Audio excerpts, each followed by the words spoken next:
بسم الله الرحمن الرحيم الرحمن علم القرآن خلق الإنسان علمه البيان.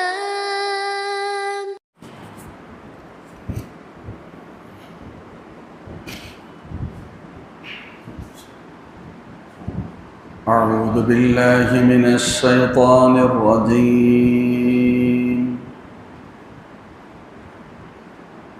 بسم الله الرحمن الرحيم.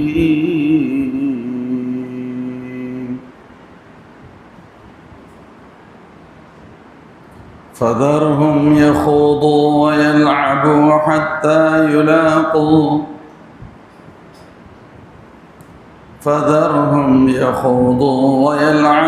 حتى يلاقوا يومهم الذي يوعدون.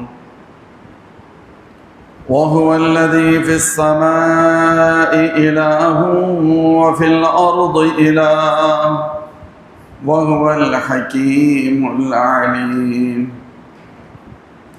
وتبارك الذي له ملك السماوات والأرض وما بينهما وعنده علم الساعة وإليه ترجعون.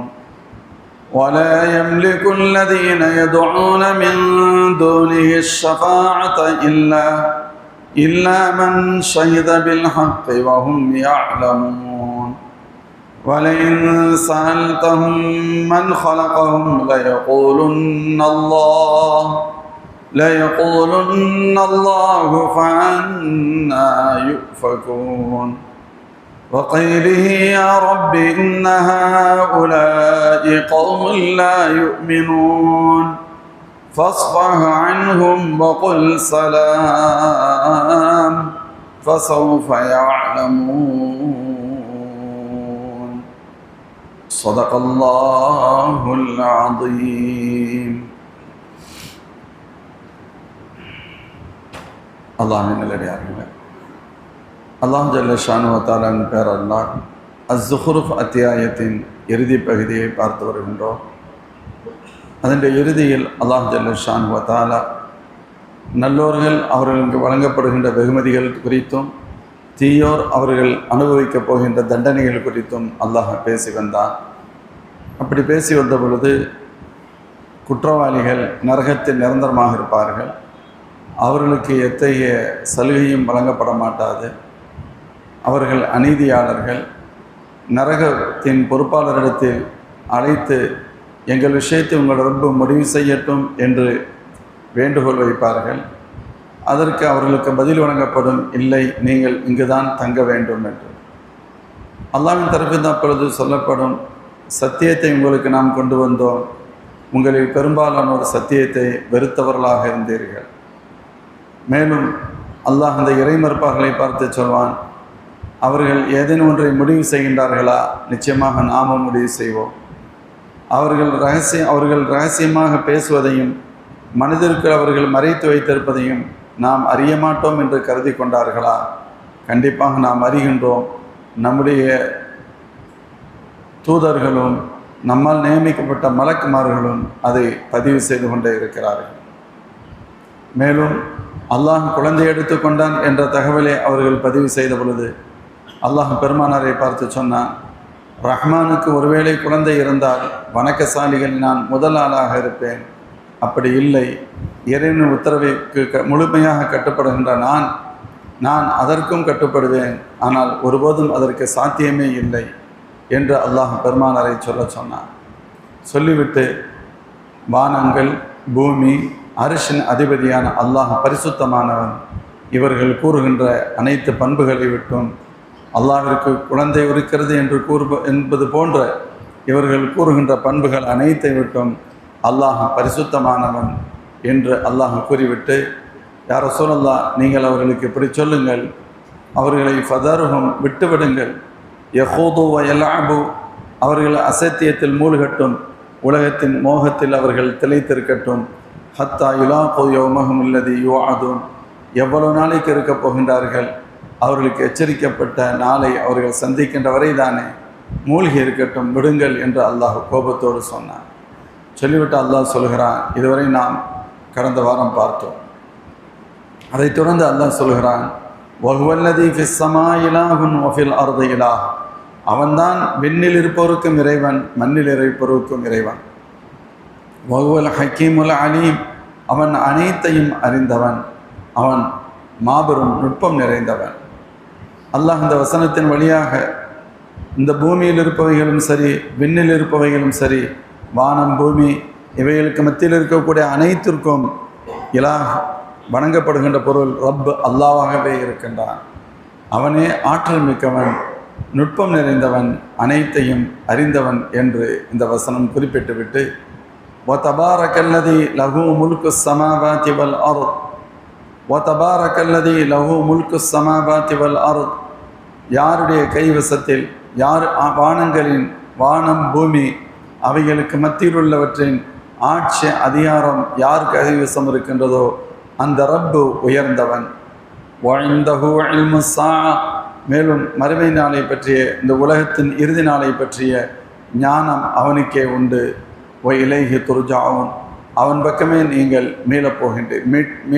மீட்டி கொண்டு வரப்படுவீர்கள். வலா யம்லிகுல்லதீன யதுஊன மின் தூனிஹி ஷஃபாஅ, அல்லாஹ் அல்லாத இவர்கள் வணங்கக்கூடிய அந்த தெய்வங்கள் எதற்கும் பரிந்துரைக்கும் சக்தி, பரிந்துரைக்கும் உரிமையை பெறமாட்டார்கள். இல்லா மன் ஷஹித பில் ஹக்கி வஹும் யஅலமூன், தாங்கள் தெரிந்திருந்து சத்தியத்தை எவர்கள் உணர்ந்து அதற்கு சாட்சியாளர்களாக இருந்தார்களோ அவர்களை தவிர. வலைன் சஅல்தஹும் மன் ஹலகஹும் லயகூலுன்ன அல்லாஹ் ஃபஅன்னா யுஃபகூன், யா ரசூலல்லாஹ், இந்த இவர்களை படைத்தது யார் என்று அந்த மக்களிடம் நீங்கள் கேட்டால் அல்லாஹ் என சொல்வார்கள். ஃபஅன்னா யுஃபகூன், எப்படி அவர்கள் திசை திருப்பப்படுகிறார்கள். வகைலிஹி யா ரப்பி இன்ன ஹாஉலாஇ கௌமுன் லா யுமினூன், நிச்சயமாக என் சமூகம் ஈமானை ஏற்றுக்கொள்ளாத சமூகமாக இருக்கிறது என்று அல்லாஹ்விடத்தில் பெருமானார் முறையிட்டதையும் அல்லாஹ் அறிந்தவன். ஃபஸ்ஃபஹ் அன்ஹும் வகுல் சலாம், ஃபஸ்ஃபஹ் அன்ஹும் வகுல் சலாம், நீங்கள் அவர்களை மன்னித்து விடுங்கள், மேலும் அவர்களுக்கு நீங்கள் சலாம் என சொல்லுங்கள். ஃபஸௌஃப யஅலமூன், அவர்கள் அதிவிரைவில் புரிந்து கொள்வார்கள் என்று அல்லாஹ் ஜல்ல ஷானுஹு வ தஆலா அந்த வசனத்தை முடிக்கிறான். இந்த வசனத்தோடு அஸ்ஸுஹ்ருஃப் அத்தியாயமும் நிறைவு பெறுகிறது. முஃமின்களே, அல்லாஹ் ஜல்ல ஷானுஹு வ தஆலா இந்த வசனத்தின் வழியாக அல்லாஹ்வுடைய உயர்வை சொல்கிறான். அந்த மக்கள் தங்கள் அறியாமையின் காரணமாக அல்லாஹ்விற்கு குழந்தை இருக்கிறது என்று அவர்கள் வாதிட்டதை அல்லாஹ் அதை சம்பந்தமாக பேசி வந்த பொழுது அதற்கு ஒருபோதும் சாத்தியமில்லை, அப்படி என்ன தேவை அவனுக்கு இருக்கிறது என்றெல்லாம் அல்லாஹ் விவரித்து சொன்னான். மேலும் ஒருவேளை அப்படி இருப்பதாக இருந்தால் பெருமானார் ஸல்லல்லாஹு அலைஹி வஸல்லம் அவர்கள் அதை ஒப்புக்கொண்டிருப்பார்கள், பெருமானார் அவர்களை ஏற்றுக்கொண்டிருப்பார்கள். ஸல்லல்லாஹு அலைஹி வஸல்லம் அவர்களே சொல்கிறார்கள், அப்படி சாத்தியமில்லை, இருந்தால் எனக்கல்லவா முதலில் தெரியும் என்ற அர்த்தத்தில் அல்லாஹ்வின் திருத்துதர் ஸல்லல்லாஹு அலைஹி வஸல்லம் சொன்னார். இதை சொல்லிவிட்டு அல்லாஹ் சொல்கிறான், அவன் பரிசுத்தமானவன், அவன் உயர்ந்தவன், இவர்கள் வர்ணிக்கக்கூடிய தீய சிஃபத்துகள் பண்புகளை விட்டும் அந்த அல்லாஹ் மிக மிக மேலானவன், உயர்ந்தவன் என்று அல்லாஹ் கூறி, வதபாரக்கல்லதி லஹு முல்கு ஸமாவாதி வல் அர்த் வமா பைனஹுமா வஇந்தஹு இல்மு ஸாஅ வஇலைஹி துர்ஜாஊன், யார் கைவசம் ஆட்சி வானங்கள் பூமி இவைகளுக்கு மத்தியில் உள்ளவையின் அதிகாரம் யார் கைவசம் இருக்கிறதோ அந்த ரப்பு உயர்ந்தவன் என்று அல்லாஹ் குறிப்பிடுகிறான். அதாவது வானங்களை பூமியையும் அதற்கு மத்தியில் உள்ளவைகளையும் படைத்தவன் அவன், அவனே அதற்கு உரிமையாளன், அவைகளை எப்படி நடத்த வேண்டும் என்பதில் தீர்மானிக்கக்கூடிய பேராற்றல் மிக்கவன், அதற்கு மறுப்பு தெரிவிக்கக்கூடிய சக்தி இந்த உலகத்தில் எவருக்குமே இல்லை. அத்தகைய இறைவன் இருக்கின்றானே, இவர்கள் கூறுகின்ற குழந்தை இருக்கிறது என்பது போன்று இவர்கள் கூறுகின்ற அனைத்து தவறுகளை விட்டும் அவன் உயர்ந்தவன். தபாரக்க என்று சொன்னால் உயர்ந்தவன் என்பது பொருள். தபாரக்கல்லதி லஹு முல்கு ஸமாவாதி வல் அர்த், இன்னொரு அத்தியாயம் சூரத்துல் முல்குடைய அத்தியாயமும் வரும். இதே போல் பல்வேறு வசனங்கள் உண்டு. இந்த தபாரக்க என்பதற்கு உயர்ந்தவன் என்பது பொருள். உயர்ந்தவன் என்பதற்கு கருத்து அனைத்து விதமான குறைகளை விட்டும், அனைத்து விதமான என்னென்ன எதுவெல்லாம் குறையாக பார்க்கப்படுமோ அத்தனை குறைகளை விட்டும் அவன் சலாமத்தானவன், உயர்ந்தவன். காரணம், அவன் அவன் இந்த ஒட்டுமொத்த அகில உலகத்தின் இறைவன். அவன் உயர்ந்தவன், அவன் கண்ணியம் நிறைந்தவன். அனைத்தும் அவன் கைவசம் இருக்கிறது. அவனுடைய நாட்ட பிரகாரமே எல்லாமே நடைபெறுகின்றது. அப்படிப்பட்ட இறைவன் இவர்கள் கூறுகின்ற அனைத்து விதமான தீய பண்புகளை விட்டும், தீய குணங்களை விட்டும், தீய சிஃபத்துகளை விட்டும் அவன் பரிசுத்தமானவன். மேலும் இல்மு சா அவனிடத்திலேயே இருக்கிறது. இல்மு சா என்று சொன்னால் இந்த உலகத்தின் அழிவு நாள் எப்பொழுது என்பது அவனுக்கு மட்டுமே தெரியும். அவனை தவிர்த்து வேறு யாரும் அறிய மாட்டார்கள். இலைஹி துர்ஜாவும், அந்த நாளில் நீங்கள் அவன் பக்கமே திருப்பப்படுவீர்கள். அப்பொழுது உங்களின் செயலுக்கு தக்கவர் அவன் கூலி கொடுப்பான். நன்மைகளுக்கு நன்மையும், தீமைகளாக இருந்தால் அதற்கான தீமைக்குரிய கூலியும் வழங்கப்படும். மோமின்களே, அவனிடத்திலேயே இந்த உலகம் அழிவதற்கு எப்பொழுது என்பதற்கான ஞானம் இருக்கிறது என்றும் அவனிடமே நீங்கள் திருப்பப்படுவீர்கள் என்றும் அல்லாஹ் கூறுகின்றான். இந்த உலகம் ஒரு நாள் அழியும் என்பதில் யாருக்கும் இருவேறு கருத்து இல்லை. ஆனால் அது எப்பொழுது அழியும், அது எந்த நேரம், அது அவனுக்கு மட்டுமே தெரியும் என்பதும். இரண்டாவது, அது எப்பொழுது அழிந்தாலும் சரி, அது அழிகின்ற வரை நீங்கள் இருந்தாலும் சரி, அதற்கு முன்பு நீங்கள் இந்த உலகத்தில் வாழ்ந்து இறந்து போய்விட்டாலும் சரி, மொத்தத்தில் அவனிடத்திலேயே நீங்கள் அதன்பின் மீட்டப்படுவீர்கள். அந்த ரப்பை நீங்கள் சந்தித்தாக வேண்டும். எவரும் அதிலிருந்து தப்பிக்கவே முடியாது. அவர் முன்பே இறந்திருந்தாலும் சரி, அல்லது இந்த உலகம் அழிகின்ற நாள் வரை இருந்து அந்த நேரத்தில் அவருக்கு முடிவு ஏற்பட்டாலும் சரி, அல்லாஹ்விடம் வந்தே ஆக வேண்டும். அதற்குரிய பிரதிபலனை கண்டிப்பாக அல்லாஹ் தருவான். நம் அமல்களுக்கு தகுந்தவாறு நம்முடைய அமல்கள் ஹைராக இருந்தால் ஹைரான கூலியும், நம்முடைய அமல்கள் ஷர்ராக இருந்திருக்குமானால் ஷர்ரான தீய கூலியும் கண்டிப்பாக அவர்களுக்கு உண்டு. இதை சொல்லிவிட்ட அல்லாஹ் இன்னொரு தகவலை சொல்கிறான். இறைமறுப்பாளர்களிடத்தில் இருந்த இன்னொரு தீய குணம் இருந்தது. அதை அல்லாஹ் சொல்கிறான். அவங்க என்ன நினச்சிக்கிட்டாங்க, அல்லாஹ் அல்லாதவற்றை நாம் வணங்குகின்றோம், இவைகள் நாளை மறுமையில் நமக்கு உதவி செய்யும் என்று அவர்கள் கருதினார்கள், நமக்கு பரிந்துரைக்கும் என்று அவர்கள் கருதினார்கள். அதை அல்லாஹ் மறுக்கின்றான். வலா யம்லிகுல்லதீன யதுஊன மின் தூனிஹி அஷ்ஷஃபாஅ, அல்லாஹ் அல்லாத சிலைகளையும் பல்வேறு கற்களையும் சிற்பங்களையும் இவர்கள் வணங்குகின்றார்களே, இவைகள் அஷ்ஷஃபாஅ நாளை மறுமையில் அல்லாஹ்விடத்தில் பரிந்துரைக்கும் தகுதியை பெறாது. பரிந்துரைக்கும் உரிமை அவர்களுக்கு இல்லை. அத்தகைய சக்தி அவைகளுக்கு எவர்களுக்கும் இல்லை. அதாவது இவர்களுடைய எண்ணம் ஒரு கட்டத்தில் சொன்னாங்க, மா நாபுதுஹும் இல்லா லியுகர்ரிபூனா இலல்லாஹி ஸுல்ஃபா, நாங்கள் இவைகளை ஏன் வணங்குகின்றோம் தெரியுமா, இவைகள் நாளை மறுமையில் ரப்பிடத்தில் எங்களை நெருக்கமாக்கி வைக்கும் என்று அவர்களின் தவறான புரிதல் இருந்தது. அந்த தவறான புரிதலை, அது 100% தவறான புரிதல், அதற்கு ஒருபோதும் சாத்தியமில்லை என்பதை அல்லாஹ் இந்த வசனத்தில் சொல்கிறான். அல்லாஹ் அல்லாத சிலைகளையும் சிற்பங்களையும் இவர்கள் வணங்கினார்களே, கற்களை எல்லாம், இவைகளில் எதுவும் நாளை மறுமையில் ஷஃபாஅத்திற்கு தகுதி பெறாது. அல்லாஹ்விடத்தில் இவர்களுக்காக பரிந்துரைக்கும் நிலை அவர்களுக்கு இல்லை.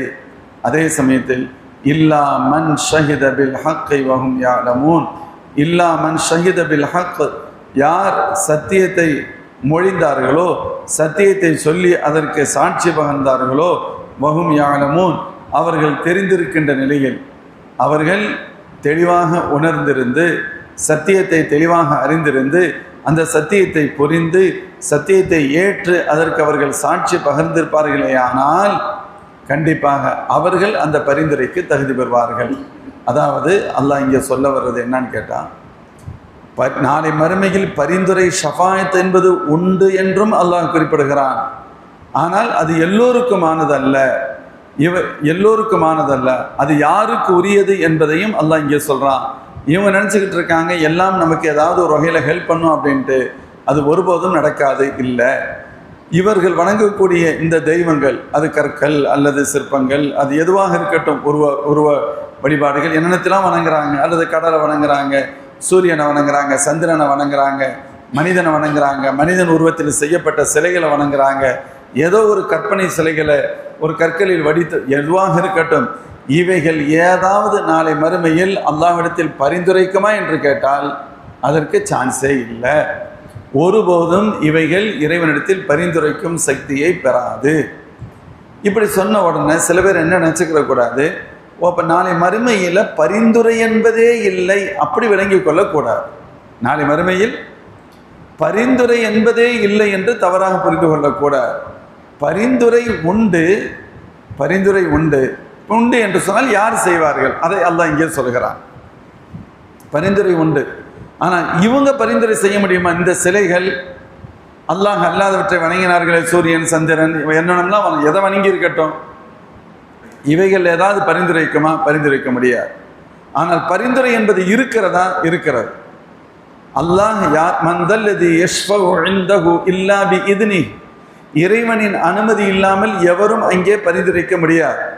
இறைவனின் அனுமதி பெற்றவர்கள் மட்டும் பரிந்துரைக்க முடியும். அப்படி தெரியுது. அல்லாஹ் இங்கே சொல்றான், இவைகள் பரிந்துரைக்காது, ஆனால் வேறு சிலர் பரிந்துரைக்க முடியும். அது யாரு? இல்லா மன் ஷஹித பில் ஹக்கி, சத்தியத்தை மொழிந்து அதற்கு சாட்சி பகர்ந்தவர்கள், ஈமானை ஏற்றுக்கொண்டவர்கள் அர்த்தம். சத்தியத்தை மொழிந்து சத்தியத்திற்கு சாட்சி பகர்ந்தவர் என்று சொன்னால் சத்தியத்தை ஏற்றுக்கொண்ட நன்மக்கள். வஹும் யாலமூன், இது சத்தியம், இது 100% உண்மையானது என்று ஈமான் எனும் ஹக்கை, சத்தியத்தை யார் ஏற்றுக்கொண்டு சாட்சி பகர்ந்தார்களோ அவர்களை தவிர. அப்படின்னு அர்த்தம், அவர்கள் சாட்சி பகர்வார்கள், பரிந்துரைப்பார்கள். இது குர்ஆனுடைய வசனமே சொல்கிறது. பரிந்துரை நாளை மறுமையில் உண்டு, ஆனால் அல்லாஹ் யாருக்கு அனுமதிக்கின்றானோ அவர்கள் மட்டுமே பரிந்துரைக்க முடியும். அவர்களை தவிர்த்து மற்றவர்கள் பரிந்துரை செய்ய முடியாது. அவர்களை தவிர்த்து மற்றவர்கள் என்ற பட்டியலில் இவர்கள் வணங்கக்கூடிய சிலைகள், போக்குவரத்து எல்லாமே அதில் வரும். சரி, பரிந்துரை செய்வதற்கு அனுமதிக்கப்பட்டவர்கள் யார் அப்படின்னு பார்த்தா அதில் நபிமார்கள் பரிந்துரைப்பார்கள், இறைநேசர்கள் பரிந்துரைப்பார்கள், சாலிஹான மோமின்கள் பரிந்துரைப்பார்கள் என்றெல்லாம் வருகிறது. ஆக உச்சகட்ட பரிந்துரை என்பது அண்ணலம் பெருமானார் ஸல்லல்லாஹு அலைஹி வஸல்லம் அவர்களின் பரிந்துரை. பரிந்துரைன்னா என்ன? இப்போ நம்ம சொல்லுவோம்ல, நம்ம கொஞ்சம் ரெக்கமெண்ட் பண்ணுங்களேன் அப்படின்னு சொல்லுவோம். ஒருத்தர் ஒரு ஜாபுக்கு போகணும், ஒரு இடத்துல போய் கேட்குறாங்க, அங்கே வேக்கன்சி இருக்குது, ஆனால் இவரை எடுத்துக்கிடுவாங்களான்னு சொல்ல முடியாது. ஒரு பரிந்துரை தபால். அப்போ இவங்க ஒருத்தர் தபால் கொடுக்குறாங்க, இவர் நமக்கு தெரியும், இந்த பையன் நல்ல பையன், குவாலிட்டியான ஆள் தான், நேர்மையான பையன், உங்களுக்கு ரொம்ப யூஸ்ஃபுல்லாக இருப்பார், இவரை நீங்கள் சேர்த்துக்கங்க. இதுக்கு பேர் பரிந்துரை. அல்லது ஒருவருக்கு ஏதேனும் தவறு செய்துட்டால் தண்டனை வழங்கப்படுகிறது, அதுக்காண்டி பரிந்துரைப்பாங்க. இவர் ஏதோ தெரியாமல் நடந்துருச்சு, அவ்வளோ கெட்ட பிள்ளை இல்லை, ஏதோ ஒரு சூழ்நிலையில் செஞ்சுட்டாரு, கொஞ்சம் பெருந்தன்மையை விட்டுருங்க, இனிமேல் அப்படி செய்ய மாட்டார். அவங்களுக்கு விடுறதுக்கு மனசு இல்லை, நம்முடைய பரிந்துரையின் காரணமாக அவர் விடப்படலாம். ஒரு நல்லது கிடைப்பதற்கோ அல்லது அவருக்கு கிடைக்கக்கூடிய தீமையை அகற்றுவதற்கோ அதற்கு யார் பொறுப்பாளனோ அவரிடத்தில் வேண்டுகோள் வைப்பது, இதற்கு பெயர் பரிந்துரை. இந்த பரிந்துரை நாளை மறுமையில் உண்டு. யாருக்கு அல்லாஹ் அனுமதி வழங்குகின்றானோ அவர்களுக்கு உண்டு. அந்த அனுமதி வழங்கப்படுகின்ற நபர்கள் யார் அப்படிங்கும் பொழுது மோமின்கள், சாலிஹான மோமின்கள் பரிந்துரைப்பார்கள். நீங்கள் ஹதீஸ்களில் கேள்விப்பட்டிருப்பீங்க, குர்ஆன் ஷரீஃபை யார் மனனம் செய்து அதை பாதுகாத்து அதன்படி நடக்கின்றார்களோ அவர்கள் நரகம் வாஜிபான 10 பேருக்கு பரிந்துரைப்பார்கள். கேள்விப்பட்டிருக்குமா இல்லையா? நரகம் வாஜிபான 10 பேருக்கு பரிந்துரைப்பார்கள். அப்பொழுது ஒரு மோமின் நாளை மறுமையில் அல்லாஹ்விடத்தில் பரிந்துரைக்கும் ஆற்றலை பெறுகிறான். ஒரு மோமின் அல்லாஹ்விடத்தில் பரிந்துரைக்கும் ஆற்றலை பெறுகிறார். யார்? அப்போ அவர் சொல்வார், அவர் குடும்பத்தில் சலசம்சம் நரகம் வாஜிபாகிவிட்ட 10 பேர், அவங்கள ஆபத்தான ஸ்டேஜில் தான் இருக்கிறாங்க. ஆனாலும் அவங்களுக்காக அல்ல, இவர் சொல்வதற்காக அல்லாஹ் விட்டு விடுவான். அத்தகைய உரிமை இவருக்கு வழங்கப்படும். அப்போ தெரியுது, ஒரு மோமின், ஒரு நல்ல இறை நம்பிக்கையாளர், இறைநேசர், அல்லாஹ்விற்கு பிடித்தமான அடியார் நாளை மறுமையில் மற்றவர்களுக்கு பரிந்துரைக்க முடியுமா என்று கேட்டால் முடியும் என்பதை இந்த வசனம் சொல்கிறது. இது ஒரு ஈஸியாக இந்த ஹதீஸ் குறிப்பிடுகிறது, ஈஸியான விஷயம். இதை தவிர்த்து இந்த பரிந்துரைகள் இது சின்ன சின்ன பரிந்துரைகள், சிறு சிறு பரிந்துரைகள், ஒரு நபருக்கு 2 நபருக்கு ஒரு 10 பேருக்கு இப்படி நல்லடியார்கள் மனிதர்களுக்கு பரிந்துரைக்கின்றக்கூடிய ஒரு தகவல். அந்த பரிந்துரையிலேயே பெரிய பரிந்துரை என்பது அஷ்ஷஃபாஅத்துல் உதுமா அப்படின்னு சொல்லுவாங்க. நபி ஸல்லல்லாஹு அலைஹி வஸல்லம் அன்னவர்களுடைய பரிந்துரை. சல்லல்லாஹு சொல்லுவாங்க, உதீது அஷ்ஷஃபாஅ, ஷஃபாஅத் எனக்கு வழங்கப்பட்டிருக்கிறது அப்படின்னு சல்லல்லாஹு சொல்றாங்க. ஷஃபாஅத் எனக்கு வழங்கப்பட்டிருக்கிறது, நாளை மறுமையில் இந்த உம்மத்திற்கு நான் பரிந்துரைப்பேன். ஒரு நீளமான ஹதீஸ் ஒன்று வரும், நம்ம கேள்விப்பட்டிருப்போம்.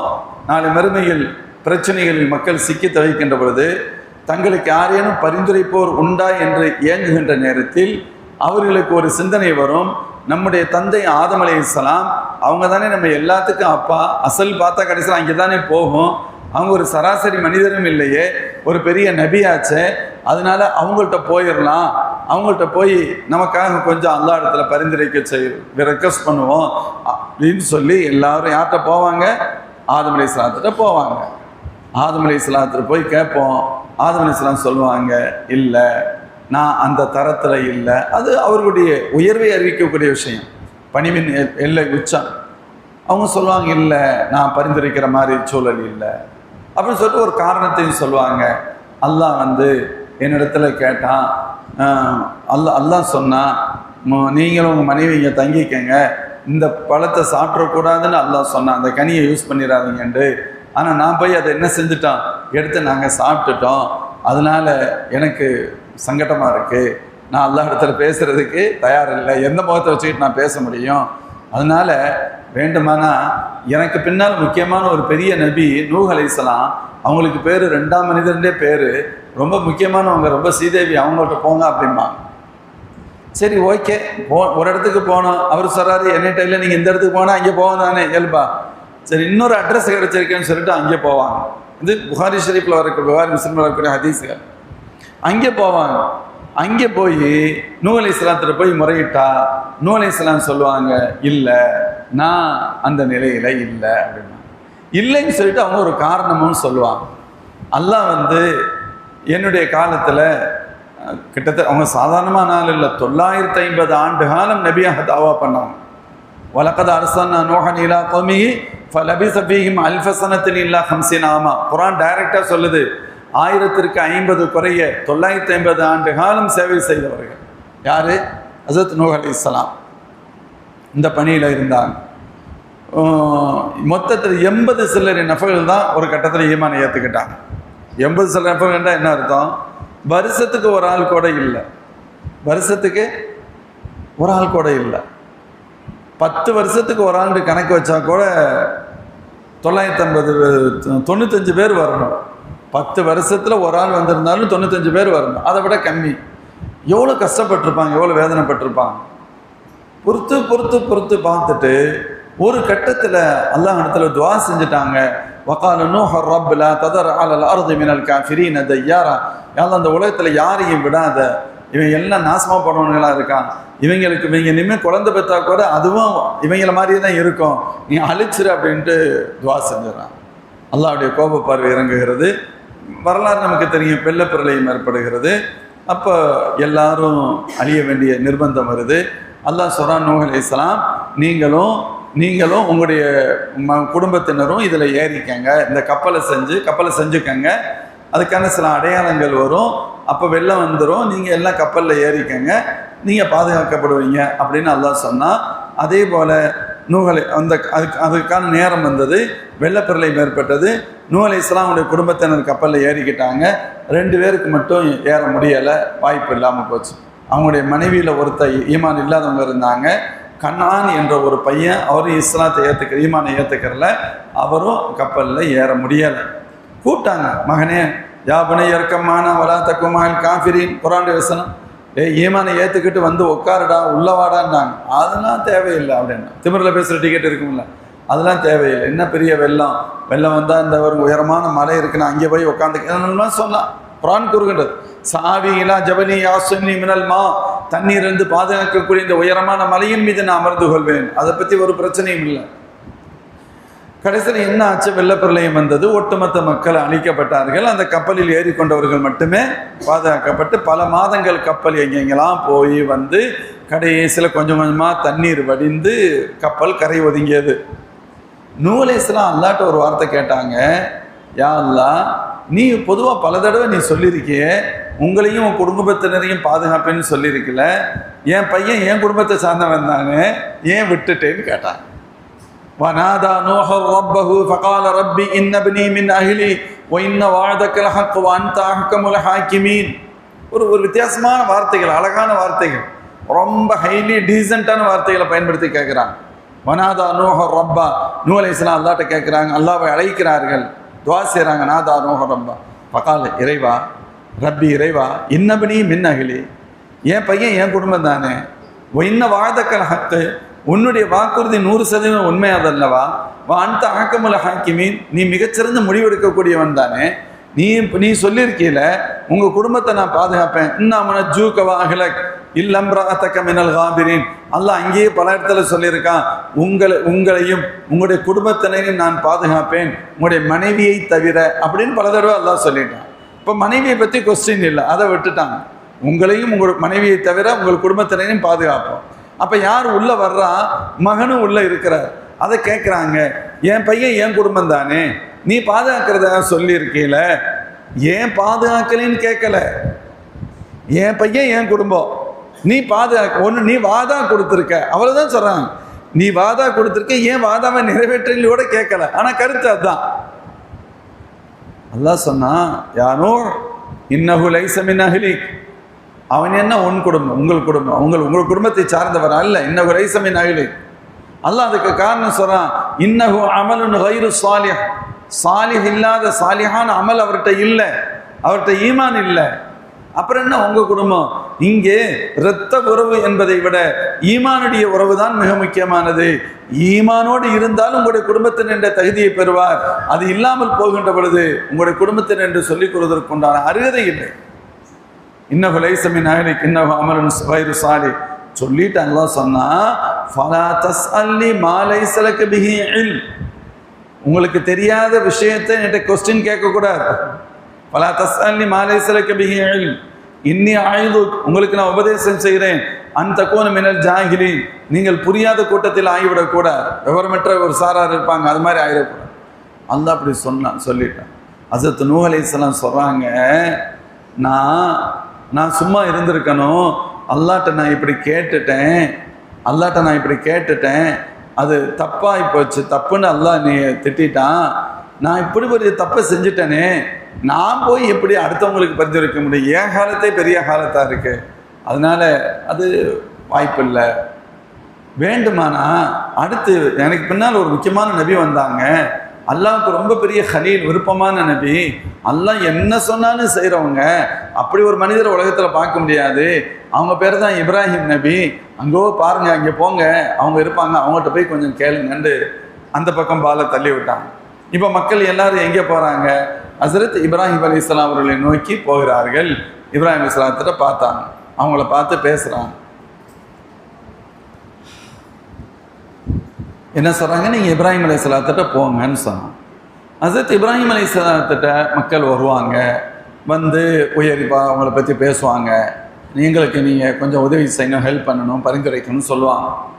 இப்ராஹிம் அலைஹிஸ்ஸலாம் சொல்லுவாங்க, அட நீங்கள் வேறு, நான் பரிந்துரைக்கிறார், ஏன் பாடைய திண்டாட்டமாக இருக்கு, நம்மளால் அது வாய்ப்பு இல்லை அப்படின்னு சொல்லிட்டு அவங்க சொல்லுவாங்க. நான் சில பொய்கள் சொல்லிட்டேன், எனக்கு அதை நினச்சா நான் ரொம்ப கவலைப்பட்டோம், பயந்துக்கிட்டு இருக்கேன்னு சொல்லுவாங்க. என்ன பொய் சொல்லிட்டோம் அப்படின்னு சொல்லும்போது விலைக்கு சொல்லுவாங்க. அதாவது நம்ம வரலாறுகள் கேள்விப்பட்டிருப்போம்ல, மக்கள் திருவிழாவுக்கு போனாங்க, இப்ராஹிம் அலைஹிஸ்ஸலாம் பார்த்துக்கிட்டே இருந்தாங்க, என்னடா இவங்களுக்கு எப்படா புரிய வைக்கிறது, ஏன்னா அவங்களுடைய குடும்பம், அவங்களுடைய சிறிய தந்தை, அவங்க எந்த வீட்டில் வளர்ந்து வந்தாங்க சிறிய தந்தை, அவங்க அந்த குடும்பம் சிலைகளை செய்து விற்பவர்கள், விற்பனை செய்கிறவங்க. சில சமயங்களில் இவங்கள்ட்ட கொடுத்து விடுவாங்க, இப்ராஹிம் இதை போய் வித்துட்டுவான்னு சொல்லுவோம், வித்துட்டு வந்தால் தானே சாப்பிட முடியும். வரலாறு சொல்கிறது, இவங்க எடுத்துகிட்டு போவாங்க, ரோடாக போவாங்க, போய் சொல்லுவாங்க, இந்த பாருங்க, இதனால் உங்களுக்கு 5 பைசாவுக்கு பிரயோஜனம் கிடையாது, இதனால் ஒரு நன்மையும் இல்லை, ஒன்றுக்கும் ஆகாது, வேண்டுமானா வாங்கிக்கன்னு சொல்லுவான். எவன் வாங்குவான்? கடைசியில் அவங்களுக்கு அப்படியே போனது மாதிரியே திருப்பி பொருளோட வருவான். அதே சரக்கு லக்கேஜ் ஃபுல்லாக திரும்ப வந்துடும். என்னப்பா இப்படி வர்ற? இல்லை யாருமே வாங்கலை. அப்போ மக்கள் சொல்லுவாங்க, அவங்க சிறிதந்தை ஆசிரியவங்கள்ட்ட, என்ன உங்கள் பையன் இப்படி பண்ணுறாரு அப்படின்னு சொல்லுவான். அதாவது அல்லாஹ் அவங்கள ஆரம்பத்துலேருந்தே பாதுகாக்கிறான். அது அவங்களுக்கு மனசில் ஏற்றுக்கிறவே முடியலை. அதுக்கடுத்து அல்லாஹ் நுபுவத்தை கொடுத்து நீங்கள் ஏகத்துவ பிரச்சாரம் செய்யுங்கன்னு அல்லாஹ் சொல்லிட்டான். இப்போ தன்னுடைய பெற்றோரில் தொடங்கி பெற்றோர்கிட்ட ரொம்ப பணிவாக சொல்கிறாங்க, அப்பதான் நீங்கள் இப்படிலாம் இருக்கக்கூடாது, நீங்கள் இதெல்லாம் வணங்கக்கூடாது, அது தப்பு. சூரத்து தாகங்கிற அத்தியாயத்தில் அது விரிவாக வரும். ஹஸரத் இப்ராஹிம் அலைஹிஸ்ஸலாம் எப்படியெல்லாம் தந்தைக்கு உபதேசம் செய்தார்கள். அவ்வளோ பெரிய சத்தியத்தை சொல்கிற நேரத்திலையும் அத்தா அல்லவா தந்தைக்குரிய இடத்துல வச்சு மிகுந்த மரியாதையோடு சொல்வார். அதுக்கு ஃபில் கிதாபி இப்ராஹிம் இது கால் அபிஹி யா அபத்தி லிம தஅபுது மா லா யஸ்மஉ வ லா யுப்சிர் வ லா யுக்னி அன்க ஷைஆ. எனதருமை தந்தை அவர்களே, ரொம்ப அடக்கத்தோடும் பணிவோடும், எனதருமை தந்தை அவர்களே, நீங்கள் ஏன் எதையும் கேட்காத பார்க்காத எந்த உதவியும் செய்ய முடியாத ஒரு பொருளை எதுக்கு நீங்கள் வணங்குறீங்க? நல்லது இல்லையே. யாபத்தி லா தாபுதி ஷைத்தான், என் அருமை தந்தையே, ஷைத்தானுக்கு நீங்கள் கட்டுப்படாதீங்க. நீங்கள் போகிற ரூட்டு ஷைத்தானுக்கு சந்தோஷமான ரூட்டு, அப்படி நீங்கள் போகாதீங்க. அவன் அல்லாஹ்வுக்கு மாறு செஞ்சவன்.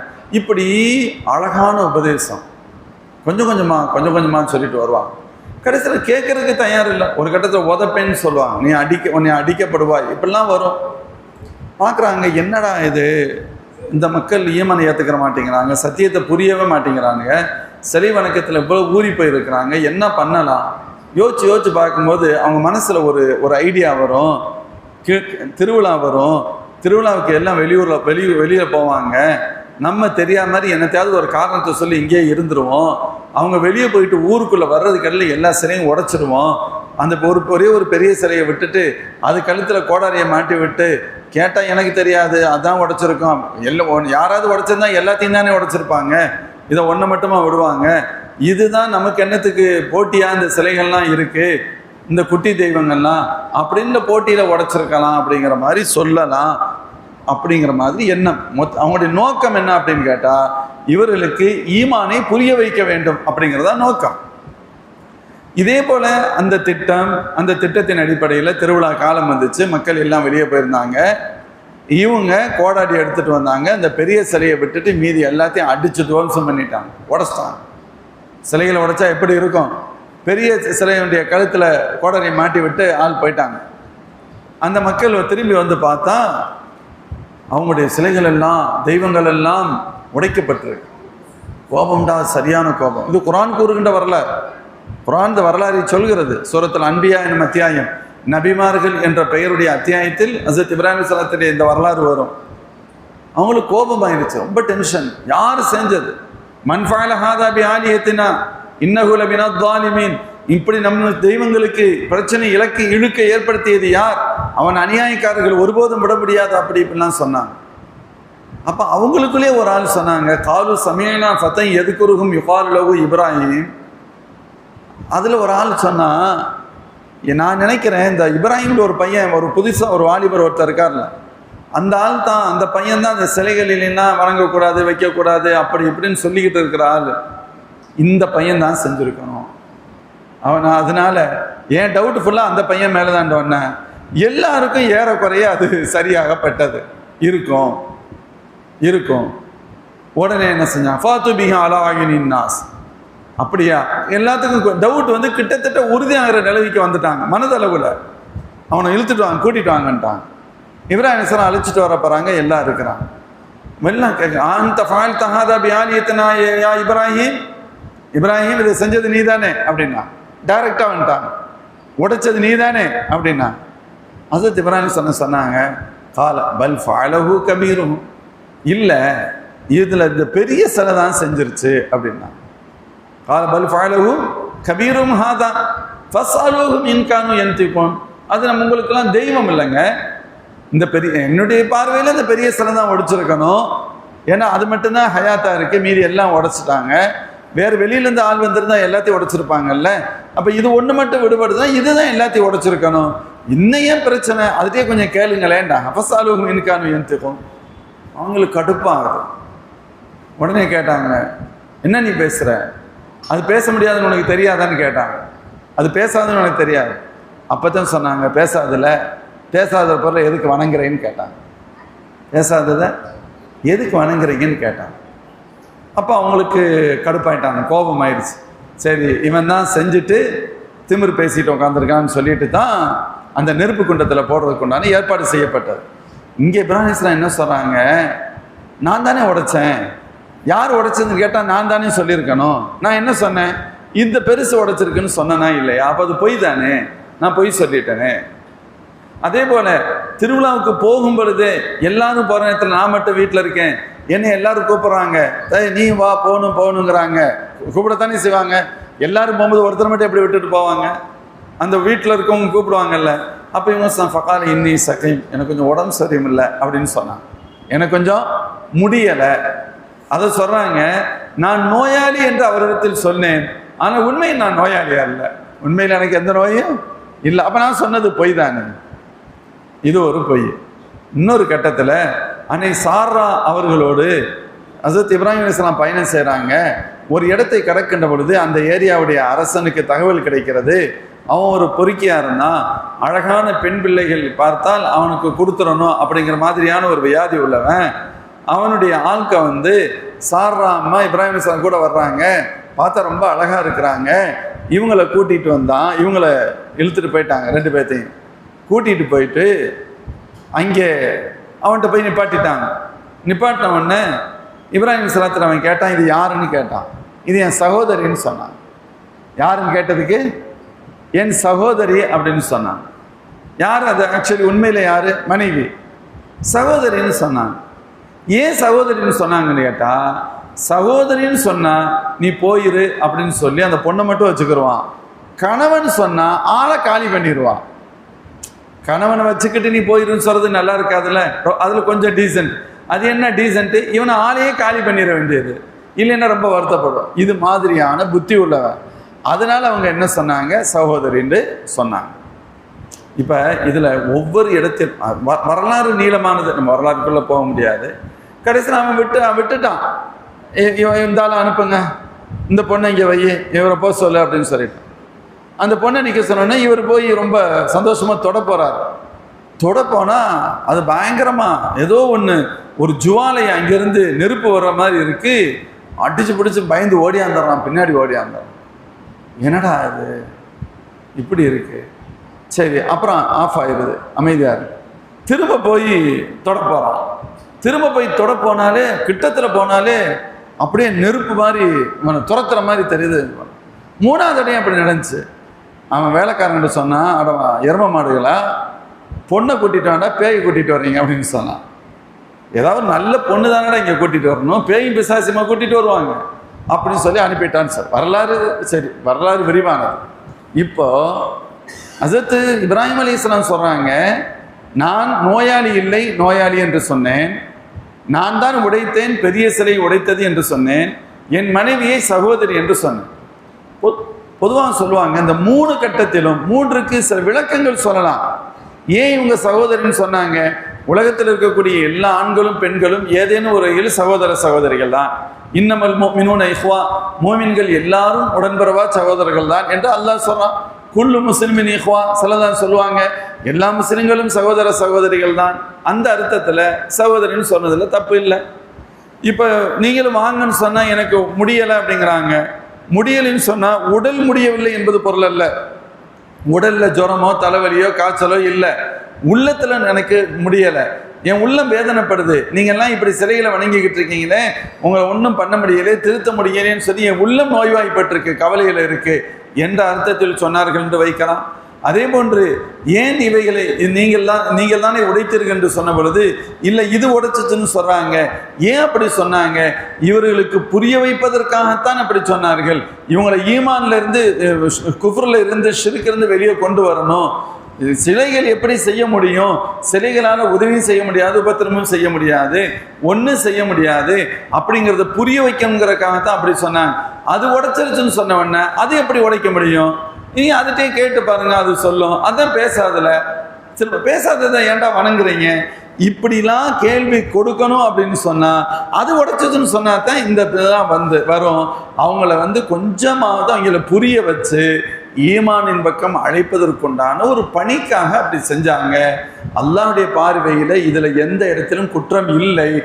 ஆனாலும் அவர்கள் என்ன நினைக்கிறார்கள், இந்த விளக்கம்லாம் இருக்கட்டும், உண்மைக்கு மாற்றம் தானே. விளக்கம்லாம் இருக்கலாம். என் மனைவியை சகோதரின்னு சொன்னேன், நோய் இல்லை நோயின்னு சொன்னேன், நான் உடைச்சேன் அது உடைச்சிச்சுன்னு சொன்னேன், பொய் தான். இத்தனை பொய் சொன்னார். நான் என் ரப்புக்கு முன்னால போயெல்லாம் நிற்க முடியாது.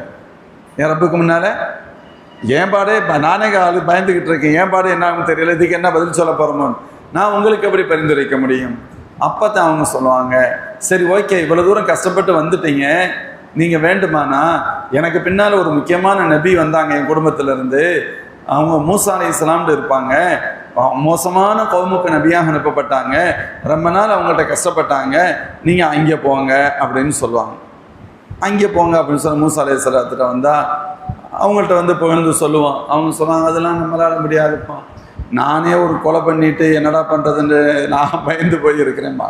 என்ன கொலை நடந்துச்சு, 2 பேர் சண்டை போட்டுக்கிட்டாங்க, இவங்க பிரிவை சார்ந்த ஒருவரும் இன்னொருவரும், இவங்க பிரிவை சார்ந்தவத்தை ரிப்போர்ட் பண்ணாரு, என்னை ரொம்ப டார்ச்சர் பண்ணுறான், தொல்லை கொடுக்குறான்னு சொல்லி, இப்படிலாம் செய்வியா, அவன் மேலே தப்பு இருந்துச்சு, இனிமேல் இப்படி செய்யக்கூடாதுன்னு சொல்லி சும்மா ஒரு தட்டினேன், அவன் மௌத்தாகி போயிட்டான், இப்போ அது கொலையாகி போச்சு, நான் ஒரு கொலை பண்ணிட்டேன், எனக்கு அந்த குற்ற உணர்ச்சி என்னை வாட்டி விதைச்சிக்கிட்டு இருக்கு, நான் எப்படி செய்ய முடியும் பாவா, நம்மளால முடியாது, வேண்டுமானா ஆணுடைய துணை இல்லாமல் பிறந்த ஒரு முக்கியமான நபி ஈசா அலைஹிஸ்ஸலாம் இருக்காங்க, எனக்கு பின்னால் அவங்க தான் வந்தாங்க, நீங்கள் அங்கே போங்க அப்படிமா. அட்ரஸ் ஈசா அலைஹிஸ்ஸலாத்துக்கு வருது. ஈசா அலைஹிஸ்ஸலாத்திட்ட அந்த மக்கள் வருவாங்க, கோரிக்கை வைப்பாங்க. அவங்க சொல்லுவாங்க, அட நீங்கள் வேற, நான் வந்தவனே எவன் கௌம் பண்ண அநியாயம் கொஞ்சம் நெஞ்சம் இல்லை, நான் அல்லாஹ் வணங்குடான்னு சொன்னால் நான் வந்தவொடனே என்னையவே ரப்பாக்கி விட்டானுங்க, நான் வந்தவொடனே என்னையே ரப்புன்னு சொல்லிட்டான், எங்கள் உம்மாவை ரப்புன்னு சொன்னான், நான் போய் அல்லாஹ் என்ற நாளைக்கு கேட்டானா நான் என்ன பண்ணுறது? ஏன்னா அல்லாஹ் ஒரு இடத்துல இதில் வருது, وَإِذْ قَالَ اللَّهُ يَا عِيسَى ابْنَ مَرْيَمَ أَأَنْتَ قُلْتَ لِلنَّاسِ اتَّخِذُونِي وَأُمِّيَ إِلَٰهَيْنِ مِن دُونِ اللَّهِ. நாளை மறுமையில் அல்லாஹ் ஈசா அலைஹிஸ்ஸலாத்தை பார்த்து கேட்பான், ஈசா அலைஹிஸ்ஸலாம் அவர்களே, நீங்கள் என்னையும் எங்கள் உம்மாவையும் நீங்கள் கடவுளை அடுத்து வணங்குங்கன்னு சொல்லிட்டா வந்தீங்க அப்படின்னு அல்லாஹ் கேட்பான் அப்படின்னு வருது. இவங்க சொல்கிறாங்க, அந்த பிரச்சனையை அல்லாஹ் என்கிட்ட கேட்பான், உன் கௌம் என்ன, நான் ரப்பை வணங்குன்னு உடனே சொல்லுங்கன்னு சொல்லி அனுப்புனா நீங்கள் என்ன சொல்லிட்டு வந்தீங்க, என்ன வணங்குன்னு சொல்லிட்டு வந்தீங்களா அப்படின்னு அல்லாஹ் கேட்டால் நான் என்ன பண்ண முடியும்? நானே அந்த பயத்தில் இருக்கேன் பாவா, இதுக்கு நம்ம எலிஜிபிள்லாம் கிடையாது, நமக்கு சரியாக வராது, அது நம்மளால் முடியாது. வேண்டுமானா இந்த உலகத்தில் இறுதி நபி ஸல்லல்லாஹு அலைஹி வஸல்லம் ஒருத்தர் வந்தாங்க, நாங்கள்லாம் ஒவ்வொரு பாட்டுக்கு தான் நபி, முழு காயினாத் முழு உலகத்துக்கும் அவங்க தான் நபி, அவங்க இல்லைன்னா எதுவுமே இல்லை, உண்மையிலேயே பொருத்தமாக இருக்கும், நீங்கள் அங்கே போங்க பேசாமல் அப்படின்னு சொல்லுவாங்க. அதே போன்று எல்லோரும் முஹம்மது ஸல்லல்லாஹு அலைஹி வஸல்லம் அவர்கள் வருவார்கள். பெருமானார் ஸல்லல்லாஹு அலைஹி வஸல்லம் வருவாங்க. வந்தால் ஸல்லல்லாஹு அலைஹி வஸல்லம் வேறு யாரையும் அவர்கள் கை காண்பிக்க மாட்டார்கள். எங்கே போக முடியும்? அல்லாஹ் இது ஒரு திருவிளையாடல். எடுத்த உடனே பெருமானார்கிட்ட வந்திருக்கலாம், ஷஃபாத்து நடந்திருக்கலாம், ஆனால் பெருமானாருடைய உயர்வு தெரிஞ்சிருக்காது, போதிய அளவில் தெரிஞ்சிருக்காது. எடுத்தோடனே பெருமானார்கிட்ட வந்தாங்க, ஷஃபாத் செஞ்சாங்கண்டா, யார்கிட்ட போனாலும் நடந்திருக்கும், எந்த நபிகிட்ட போனாலும் நடந்திருக்கும் அப்படிங்கிற இதுக்கு வாய்ப்பு இருக்குது, எண்ணம் இருக்குது. ஆனால் பெரிய பெரிய ஆட்கள் தான் போய் அவங்க இதுக்கு நமக்கு சாத்தியமே இல்லைன்னு ஒவ்வொருத்தரும் அனுப்பி இறுதியில் பெருமானாரிடம் வந்து அவர்கள் பரிந்துரைக்கின்ற பொழுது இந்த நபி எப்படிப்பட்ட நபி அப்படிங்கிறது தெரியும். அல்லாஹ்வுடைய ஏற்பாடு. வருவாங்க, சல்லதாசரம் வருவாங்க, சொல்லுவாங்க, சலாஸ் என்ன சொல்லுவாங்க தெரியுமா? சரியான இடத்துக்கு தான் வந்திருக்கீங்க, சரியான இடத்துக்கு தான் வந்திருக்கீங்க அப்படின்னு சொல்லிட்டு பெருமானார் ஸல்லல்லாஹு அலைஹி வஸல்லம் அல்லாஹ்விடத்தில் மக்களுக்காக பரிந்துரைப்பார்கள் என்று வருகிறது. ஸல்லல்லாஹு அலைஹி வஸல்லம் பரிந்துரை, இது ஒரு பார்ட் ஹதீஸ். இன்னொரு ஹதீஸ்ல இன்னும் சற்று விரிவாக வரும். பெருமானார் ஸல்லல்லாஹு அலைஹி வஸல்லம் பரிந்துரை எப்படி இருக்கும்? பெருமானார் ஸல்லல்லாஹு அலைஹி வஸல்லம் சொல்றாங்கல்ல, இந்த உலகத்தில் அனுப்பப்பட்ட ஒவ்வொரு லிகுல்லி நபியின் தாவத்துன் முஸ்தஜாபா, ஒவ்வொரு நபிக்கும் ஒரு அங்கீகரிக்கப்பட்ட துஆவை அல்லாஹ் கொடுத்தான். ஒவ்வொரு நபிக்கும் இந்தங்க நீங்க நபியா போறீங்க, உங்களுக்கு ஒரு துவாவுக்கான ஒரு வாய்ப்பை ஒன்று தருவேன், நீங்கள் இக்கட்டான நேரத்தில் அதை நீங்கள் எப்போ பயன்படுத்தினாலும் மொத்தத்தில் நீங்கள் கேட்டால் நான் ஏற்றுக்கிறேன். நீங்கள் இக்கட்டான நேரத்தில் அதை யூஸ் பண்ணிக்கிறலாம். இப்போ என்ன ஆகும்? அது இப்போ உதாரணத்துக்கு சில விளையாட்டுக்கள்லாம் இருக்கு. ஒரு அம்பையர் ஒரு முடிவை சொல்லுவார், அதில் ஏற்றுக்கிறதுக்கு மனசு இல்லை அப்படின்னு சொன்னால் தேர்ட் அம்பையர்கிட்ட ரெக்வஸ்ட் பண்ணலாம். அதுக்கு ஒரு சில வார்த்தைகள் சொல்லுவாங்கன்னு வைங்களேன். மூணாவது, எனக்கு இந்த தீர்ப்பில் உடன்பாடு இல்லை அப்படின்னு ரிவ்யூ கேட்கலாம். அப்படி கேட்டால் அங்கே மேலே இருக்கிற இன்னொரு அதற்கான பொறுப்பாளன் அவன் ரொம்ப அணுவணுவாக வீடியோ பார்த்து அது நல்லா ஜூம் வச்சு பார்த்து அது அவுட் இல்லையான்னு சொல்லுவான். நம்ம புரியறதுக்காண்டி இதை சொல்ல வரேன். கிரிக்கெட்டில் நீங்கள் பார்க்கலாம், அவன் ரொம்ப பார்த்து கரெக்டாக சொல்லுவான். ஆனால் இப்படி கேட்கக்கூடிய அதிகாரம் என்பது அந்த கேப்டனுக்கு எல்லா கட்டத்திலும் இருக்காது. அதற்கான வாய்ப்பு சில தடவைகள் அப்படின்னு வச்சுருப்பாங்க. ஒரு தடவை, 2 தடவை, 3 தடவை ஏதோ வச்சுருப்பாங்க. அவன் 3 தடவையில் ஒரு தடவை யூஸ் பண்ணிட்டான்னு சொன்னால் அதுக்கடுத்து இன்னும் 2 தடவை தான் இருக்கும். 3 தடவை யூஸ் பண்ணியாச்சு, 3 தடவை கேட்டதில் ஃபாய்தாவே இல்லை. அம்பையர் என்ன தீர்ப்பு ஜட்ஜ்மெண்ட் கொடுத்தாலும் அதே தான் அங்கேயும் வந்துச்சு, மாற்றெல்லாம் வரல. இப்போ 4வது ஒரு தடவை அதை விட கிரிட்டிக்கலான ஒரு சுச்சுவேஷன் இருந்தாலும் இவர் அந்த வாய்ப்பை பயன்படுத்த முடியாது. ஏன்? இவன் கையில் இல்லை, மேட்ரு இல்லை. இதை போன்று ஒவ்வொரு நபிமார்களுக்கும் ஒரு துஆவை அல்லாஹ் கொடுத்தான். அதை நீங்கள் கேட்டால் உங்களுக்கு கண்டிப்பாக கிடைக்கும். ஒரு தடவை தான் சான்ஸு. எப்பொழுது கேட்பது நீங்கள் முடிவெடுத்துக் கொள்ளுங்கள். எந்த சுச்சுவேஷனில் கேட்கறது, நீங்கள் எதை தேவைன்னு நினைக்கிறீங்களோ அப்போ கேட்டுக்கலாம். அதுக்கு எந்த ரெஸ்ட்ரிக்ஷனும் இல்லை. ஆனால் ஒரு தடவை தான். லிகுல்லி நபியின் தாவத்தும் சஜாபா சொல்லிட்டு சொல்லதான் சொல்கிறாங்க, எல்லா நபிமார்களும் அந்த துஆவை இந்த உலகத்தில் யூஸ் பண்ணிட்டாங்க. புரியுதா? ஒரு கட்டம் வந்த பொழுது தேவையின் ஒரு உச்சகட்டத்தில் இருந்த நேரத்தில் அந்த துஆவை எல்லா நபிமார்களுமே அல்லாஹ்ட்ட கேட்டுட்டாங்க. அல்லாஹ் ஒரு வாய்ப்பை கொடுத்தான், அந்த வாய்ப்பை பயன்படுத்திட்டாங்க. ஆனால் நான் மட்டும் அந்த வாய்ப்பை பயன்படுத்தலை. அல்லாஹ் அக்பர். என்ன வார்த்தை! இஹ்தபஅது லி உம்மதி ஷஃபாஅத்தா, என் உம்மத்திற்கு பரிந்துரை செய்வதற்காக நான் அந்த வாய்ப்பை மறைத்து பத்திரப்படுத்தி வைத்திருக்கிறேன். எந்த கட்டத்திலும் நான் பயன்படுத்தவில்லை. புரியுதா? எதுக்கு சொல்றாங்க? ஷஃபாஅத்துல் லி உம்மதி, நாளை மறுமையில் என் உம்மத்திற்கு யா அல்லாஹ் நீ எனக்கு இப்படி ஒரு வாய்ப்பை கொடுத்த, அந்த வாய்ப்பை நான் துனியாவில் பயன்படுத்தவே இல்லை, இப்பொழுது எனக்கு அந்த வாய்ப்பு வேண்டும், என் உம்மத்தினருக்காக நான் துஆ செய்வேன், நீ ஏற்றுக்கிறனும், இதுக்காக நான் வச்சிட்டேன். யோசிச்சு பார்த்தா பெருமானார் ஸல்லல்லாஹு அலைஹி வஸல்லம் அந்த துஆவை பயன்படுத்துவதற்கு தேவை ஏற்படவில்லையா? தேவையே இல்லையான்னு கேட்டா ஆயிரக்கணக்கான இடங்கள் உண்டு. தேவையான இடங்கள் 1 2 அல்ல, ஆயிரக்கணக்கான இடங்கள் உண்டு. எந்த கட்டத்திலும் அவர்கள் அதை தேவைக்கு பயன்படுத்தியிருக்கலாம். ஷுஐப் அபீ தாலிப் கணவாயில் இருக்கிறாங்க. ஸல்லல்லாஹு அலைஹி வஸல்லம் சமூகத்தினால் பகிஷ்கரிப்புக்குள்ளாக இருக்கிறாங்க. பெருமானுடைய குடும்பம் தனித்து இருக்கிறது. அங்கிருந்து தான் ஹஸரத் அபூ தாலிப் அவங்க ஹதீஜா நாயகிலாம் வஃபாத் ஆனாங்க. அபூ தாலிப் ரலியல்லாஹு அன்ஹு என்ன செய்வாங்க? அந்த நேரத்தில் பெருமானார் ஸல்லல்லாஹு அலைஹி வஸல்லம் ஒரே பெட்டில் படுக்க விட மாட்டாங்க.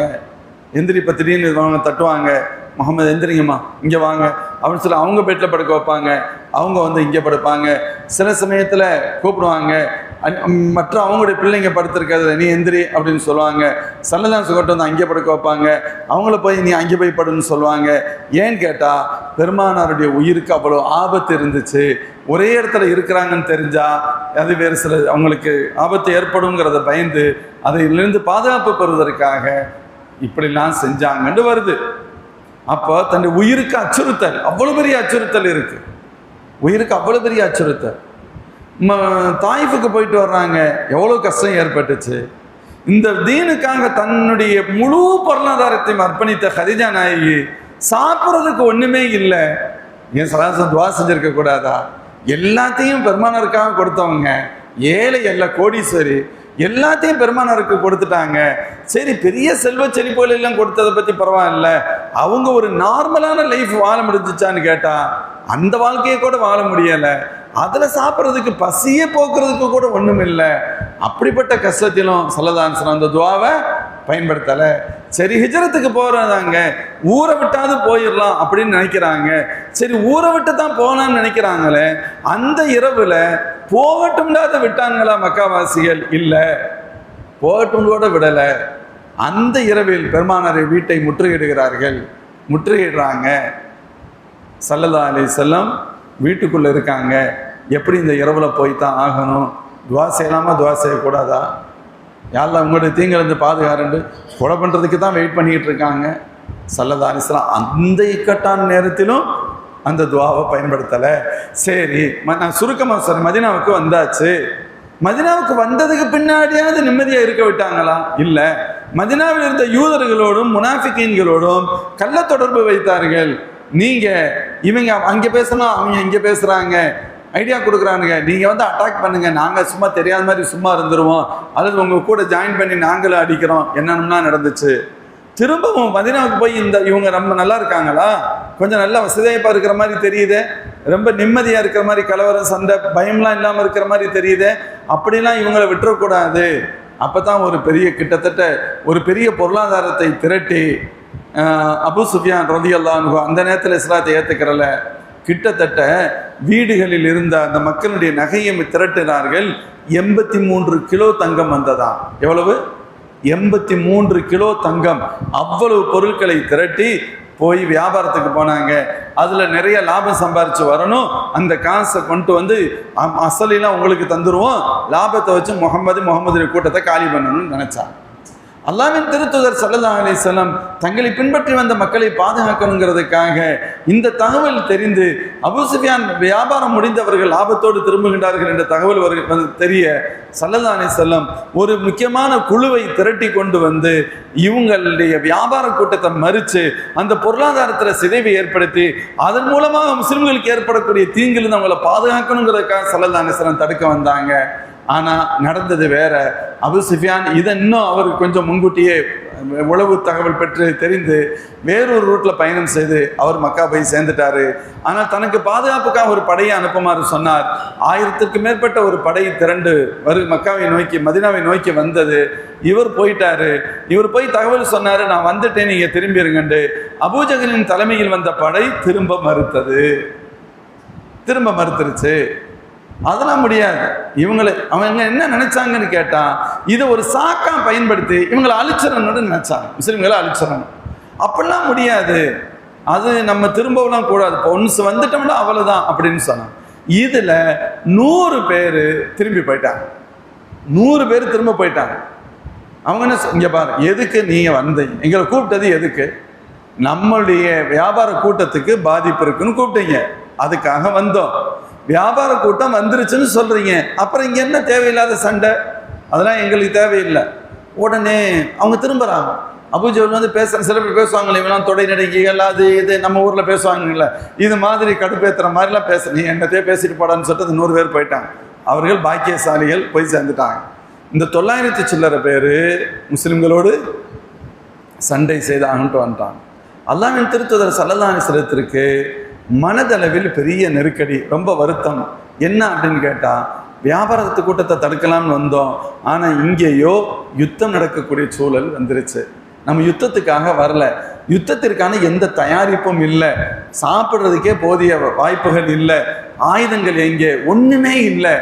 இரண்டாவது, மக்காவில் ரொம்ப கஷ்டப்பட்டுக்கிட்டு இருந்தோம், மதீனாவாசியை நம்மளை கூட்டிகிட்டு போய் நமக்கு பாதுகாப்பு கொடுத்து நமக்கு உதவி செஞ்சு நம்மளை அரவணைச்சிக்கிட்டு இருக்காங்க, அவங்களையும் சேர்த்து கொண்டு வந்து எங்கே நிப்பாட்டிட்டோம், யுத்தத்தில் நிப்பாட்டிட்டோமே என்ற கவலை பெருமானார் ஸல்லல்லாஹு அலைஹி வஸல்லத்துக்கு. அதனால தான் ஸல்லல்லாஹு அலைஹி வஸல்லம் மறுநாள் யுத்தம் நடைபெற போகின்ற பொழுது முதல் நாளில் பெருமானார் ஸல்லல்லாஹு அலைஹி வஸல்லம் சஹாபாக்கிட்ட ஆலோசனை பண்ணுறாங்க. தெரியாமல் கேட்குறாங்க, நம்ம என்ன செஞ்சுக்கலாம், எப்படி செஞ்சுக்கலாம், இந்த சுச்சுவேஷன் எல்லாம் ஸல்லல்லாஹு அலைஹி வஸல்லம் எடுத்து சொல்கிறாங்க. முஹாஜிர் சஹாபாக்கள் சொன்னாங்க, யாரை சொல்லலாம், அதெல்லாம் ஒன்றுமே இல்லை, நம்ம முடிஞ்ச அளவுக்கு நம்ம போராடுவோம், அதெல்லாம் இங்களை விடக்கூடாது, நம்ம மக்கா மதீனாவுக்கெல்லாம் போக வேண்டிய அவசியம் இல்லை, பின்வாங்கினோம்னா நல்லா இருக்காது, என்ன நடக்குதுன்னு பார்த்துடலாம் அப்படிங்கிறாங்க. திரும்ப இவர் சொல்றாரு, அவர் சொல்றாரு, இன்னொருத்தர் சொல்றாரு, ஆனால் எல்லாமே முஹாஜிர்களாக சொல்றாங்க. ஸல்லல்லாஹு தெரியாத மாதிரி கேட்குறாங்க, வேற யாருக்கும் கருத்து இருக்கான்னு கேட்குறாங்க. யாரும் எந்திரிச்ச ஆட்களையும் எந்திரிக்கிறாங்க. அந்த தரப்பு முஹாஜிர் தகவல்கள் தான் வருது. அப்பதான் சாதிர் ரலியல்லாஹு எந்திரிச்சாங்க. அன்சாரிகளின் தலைவர் சாதிர் ரலியல்லாஹு சொன்னாங்க, யா ரசூலல்லாஹ், நீங்க எங்களை மனசுல வச்சு தானே திரும்ப திரும்ப கேட்குறீங்கன்னு சொன்னாங்க. நாங்க என்ன சொல்றோம், மதீனாவாசிகள் அன்சாரிகள் என்ன சொல்றாங்கிற எண்ணத்துல தானே நீங்க கேட்குறீங்க யா ரசூலல்லாஹ். எங்களுக்கு இன்னொரு தாட், இன்னொரு சிந்தனை எப்படி இருக்க முடியும்? நீங்கள் என்ன சொல்கின்றீர்களோ அதுதான் எங்களுடைய முடிவு. எங்களுக்கென்று ஒரு கருத்தே கிடையாது. நீங்கள் பிரம்மாண்ட மிக்க கடலில் குதியுங்கள் என்று சொன்னால் குதித்து விடுவோம். நீச்சல் தெரியும் தெரியாது ஆலங்கு அதை பற்றி எங்களுக்கு பேச்சே கிடையாது.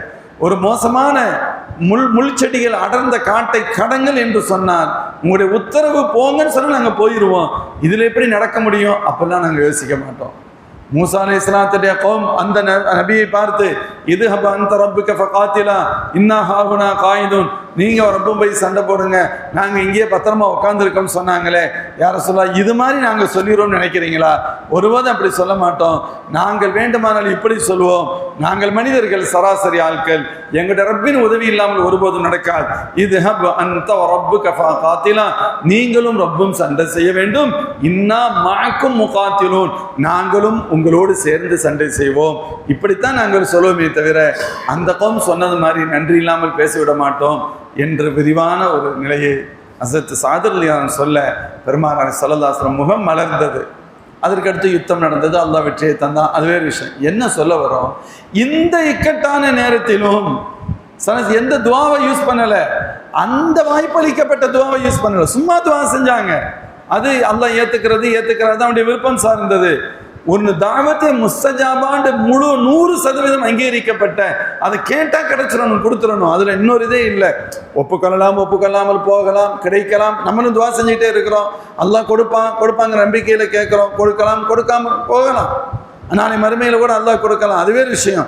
ஆனா இந்த துவா எப்படின்னு சொன்னா அதுல இன்னொன்னு கிடையாது, கேட்டா கிடைச்சிடும். அந்த துவாவை ஸல்லல்லாஹு அலைஹி வஸல்லம் பயன்படுத்தல, உஹதுல பயன்படுத்தல. உஹதுல 600 முனாஃபிகள் கலந்துக்கிட்டாங்க. முனாஃபிகள் மட்டும் 600 பேர் இருந்தாங்க. பயங்கரமான இடையூறு ஏற்பட்டது. ஒரு கட்டத்தில் நம் தரப்பில் ஏற்பட்ட சிறு பிழையினால், பெருமானின் சொல்லுக்கு ஏற்பட்ட சின்ன மாற்றத்தினால் முஸ்லிம்கள் கடுமையான தோல்வியுடைய நிலைக்கு சென்றார்கள். எந்த அளவிற்கு அது வரலாறு வரும், பெருமானார் ஸல்லல்லாஹு அலைஹி வஸல்லம் அவர்களை சுற்றி 7 பேர் என்றும், ஒரு ரிவாயத்தில் 9 பேர் என்றும், இன்னொரு ரிவாயத்தில் 13 பேர் என்றும் வருகிறது. இதை விட கூடுதல் ஆள் இல்லை, அதை விட கம்மியாத்தான் இருந்திருப்பாங்க. இவ்வளவு பேர் மட்டும்தான் இருக்கிறாங்க. எதிரிகள் சுற்றி சுழன்று அடிக்கிறார்கள். எப்படிப்பட்ட நேரம்! இப்பொழுதுதான் பெருமானார் ஸல்லல்லாஹு அலைஹி வஸல்லத்துக்கு தலையில காயம் ஏற்பட்டது, பல்லு உடைந்தது, தலையில் காயம் ஏற்பட்டது, இரத்தம் வடிந்தது. ஸல்லல்லாஹு அலைஹி வஸல்லம் உடல் எல்லாம் இரத்தக்கரையான. இந்த கட்டத்திலும் எந்த அளவிற்கு, இந்த கட்டத்தில் சஹாபாக்கள் சில பேர் சொன்னாங்க, யா ரசூலல்லாஹ், இந்த மக்களை சபியுங்கள் அப்படின்னு சொன்னாங்க. ஒரு நபியை காயப்படுத்திய இவர்கள் எப்படி வாழ முடியும்? என்ன தகுதி இருக்கிறது? ஸல்லல்லாஹு சொன்னாங்க, இன்னிலம் உபாசன ஆனன், நான் சாபமிடுவனாக அனுப்பப்படவில்லையே, இன்னமா புழைஸ்தோ ரஹ்மா, அல்லாஹ் என்னை ரஹ்மத்தாவாதமாக அனுப்பி வச்சிருக்கிறான், நான் எப்படி சாபம் செய்ய முடியும்? அப்படிலாம் இட முடியாது அப்படின்னு சொன்னாங்க ஸல்லல்லாஹு அலைஹி வஸல்லம். அந்த நேரத்திலும் ஸல்லல்லாஹு அலைஹி வஸல்லம் பயன்படுத்தலை. உதாரணத்திற்கு சில இந்த தகவல்களை சொன்னேன். இதை போன்று எண்ணற்ற நேரம் ஹந்தக்குடி யுத்தம் நடந்துச்சு. ஹந்தக்குடி யுத்தம் அஹஸாப்னு சொல்லுவாங்க. பன்னாட்டு படைகள் சேர்ந்து வந்து தாக்குறான். இங்கே இருந்தது வரலாறு சொல்லுது, பெண்களை பாதுகாப்பதற்கென்று கூட குறிப்பிட்ட சில ஆண்களை கூட மதீனாவில் விட முடியவில்லை. அந்த அளவுக்கு ஆண்கள் ரொம்ப கம்மி. எதிரிகளுடைய படையோடு ஒப்பிட்டால் நம்ம ரொம்ப கம்மியா இருக்கிறோம். எதிரிகள் 1,00,000 பேர்கிட்ட இருக்கிறாங்க, நம்மள்ட்ட 3000 பேர் தான் நம்ம இருக்கிறோம். முஸ்லிம்கள் பெண்களுக்கு பாதுகாப்புக்காக ஆண்களை நிறுத்துவது உண்டு. சில சஹாபாக்களை வச்சுட்டு வருவாங்க, அப்படி கூட வச்சுட்டு வர முடியாது, அவ்வளவு கம்மியா இருக்கிறோம் நம்ம எதிரிகளோடு ஒப்பிட்டால். இப்படி ஒரு இக்கட்டான நேரம் ஹந்தக்குடி யுத்தம். ஸல்லல்லாஹு அலைஹி வஸல்லம் துஆவை எந்த கட்டத்திலும், எவ்வளவு நெருக்கடியான நேரத்திலும் ஸல்லல்லாஹு துஆ இதைத்தான் சொல்றாங்க பெருமானார், லிகுல்லி நபியின் தாவத்து முஸ்தஜாபா, ஒவ்வொரு நபிக்கும் அங்கீகரிக்கப்பட்ட துஆ இருந்தது. அதை ஒவ்வொருவரும் ஒரு இக்கட்டான நேரத்தில் பயன்படுத்தி விட்டார்கள். நான் அதை என் உம்மத்திற்காக பத்திரப்படுத்தி வைத்திருக்கிறேன், என் உம்மத்திற்காக பத்திரப்படுத்தி வைத்திருக்கிறேன். ஹுசைன் ரலியல்லாஹு அன்ஹு சின்ன குழந்தை, பால் குடிக்கிற குழந்தை ஹுசைன் ரலியல்லாஹு அன்ஹு, பெருமானாருக்கு ரொம்ப பிரியமான குழந்தை. ஸல்லல்லாஹு அலைஹி வஸல்லம் சொல்றாங்க, பால் குடிக்கிற வயசுல இந்த குழந்தையை என் உம்மத்தில் ஒரு சாரார் கொலை செய்வார்கள். சதகுத்துலு உம்மதி இப்னி ஹாதா சொல்றாங்க. அந்த குழந்தையை வளர்த்து கொண்டிருந்த உம்முல் ஃபதுல் ரலியல்லாஹு அன்ஹா சொல்றாங்க, யா ரசூலல்லாஹ், உங்க உம்மத்து இந்த குழந்தையை கொலை செய்யுமா? ஆமா அப்படிங்க சொல்லிட்டு சொன்னாங்க. இப்பதான் ஜிப்ரீல் அலைஹிஸ்ஸலாம் வந்து எனக்கு காண்பித்து விட்டு செல்கிறார்கள். இவர் கொலை செய்யப்படுகின்ற பொழுது அந்த ரத்தம் மண்ணில் விழுந்து சிவப்பு நிறமாகுமே, அந்த மண்ணை அத்தானி பிதுர்பத்தி மின் துர்பத்தி ஹம்ரா, அந்த சிவப்பு நிற மண்ணை காண்பித்து விட்டு செல்கிறார் ஜிப்ரீல் சொன்னாங்க ஸல்லல்லாஹு அலைஹி வஸல்லம். அப்பொழுதாவது யா அல்லாஹ், அதாவது இந்த இவங்க குழந்தைகள இருக்கும் பொழுது பால் குடிக்கிறதுக்கு உம்மாட்ட வசதி, பால் கொடுக்கறதுக்கு வசதி இல்லை, குழந்தைகள் பசியில துடித்தது. ஸல்லல்லாஹு அலைஹி வஸல்லம் வர்றாங்க, என்னமான்னு கேட்குறாங்க. யதார்த்தத்தை சொன்னாங்க. ஸல்லல்லாஹு அலைஹி வஸல்லம் எந்த உதவியும் கொடுக்கல, காசு பணத்தை கொடுக்க முடியல, அல்லது ஏற்பாடு செய்யணும்னு சொல்லலை. தன்னுடைய குழந்தையை தூக்கி மடியில் வச்சு தங்களுடைய முபாரக்கான நாவை அந்த குழந்தைகளின் வாயில் வைத்து சுழல் விட்டு ஈரப்பசையை ஏற்படுத்தினார்களே தவிர அந்த இக்கட்டான நேரத்திலும் ஸல்லல்லாஹு அலைஹி வஸல்லம் துஆ செய்யலை. இவர்கள் கொலை செய்யப்படுவார்கள் என்பதை பெருமானார் தான் அறிவித்தார்கள். அப்படி இருந்தும் ஸல்லல்லாஹு அலைஹி வஸல்லம், யா அல்லாஹ், இந்த இக்கட்டான நேரத்தை நீ என் பேர பிள்ளைகளை பாதுகாத்துன்னு கேட்கலாம். ஸல்லல்லாஹு அலைஹி வஸல்லம் கேட்கல.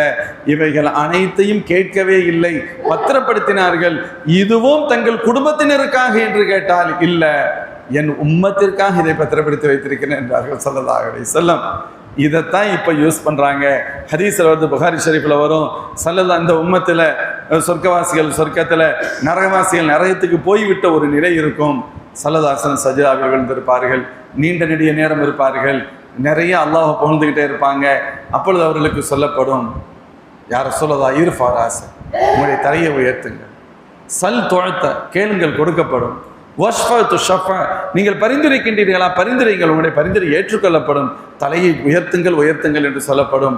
அல்லாஹ்வின் திருத்துதர் ஸல்லல்லாஹு அலைஹி வஸல்லம் நீண்ட நேரத்திற்கு பின்பு தலையை உயர்த்தி சொல்வார்கள், யா அல்லாஹ், உம்மத்தி உம்மத்தி, என் உம்மத்து சொர்க்கத்துக்கு போகணும், என் உம்மத்து சொர்க்கத்துக்கு வரும். அல்லாஹ் சொல்வான், துஅத்த சுலுஸ உம்மத்தி, உங்களுடைய உம்மத்தில் 1/3 உங்களுக்கு கொடுக்கப்படுகின்றனர். ஸல்லல்லாஹு மீண்டும் சஜ்தாவில் விழுவார், மீண்டும் சஜ்தாவுக்கு போவான், நீண்ட நேரம் இருப்பாங்க. அல்லாஹ்வின் தரப்பில் மீண்டும் முன்னாடி சொல்லதை போல் சொல்லப்படும், தலையை உயர்த்துங்கள், கேளுங்கள் கொடுக்கப்படும், பரிந்துரைங்கள் ஏற்றுக்கொள்ளப்படும்.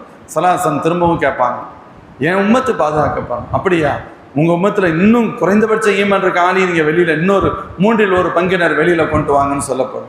அந்த 3/1 வெளியே அழைத்து வரப்படுவார்கள். இன்னமும் ஒரு 3/1 1/3 இருக்குல்ல, ஸல்லல்லாஹு சஜ்தாவில் இருப்பாங்க.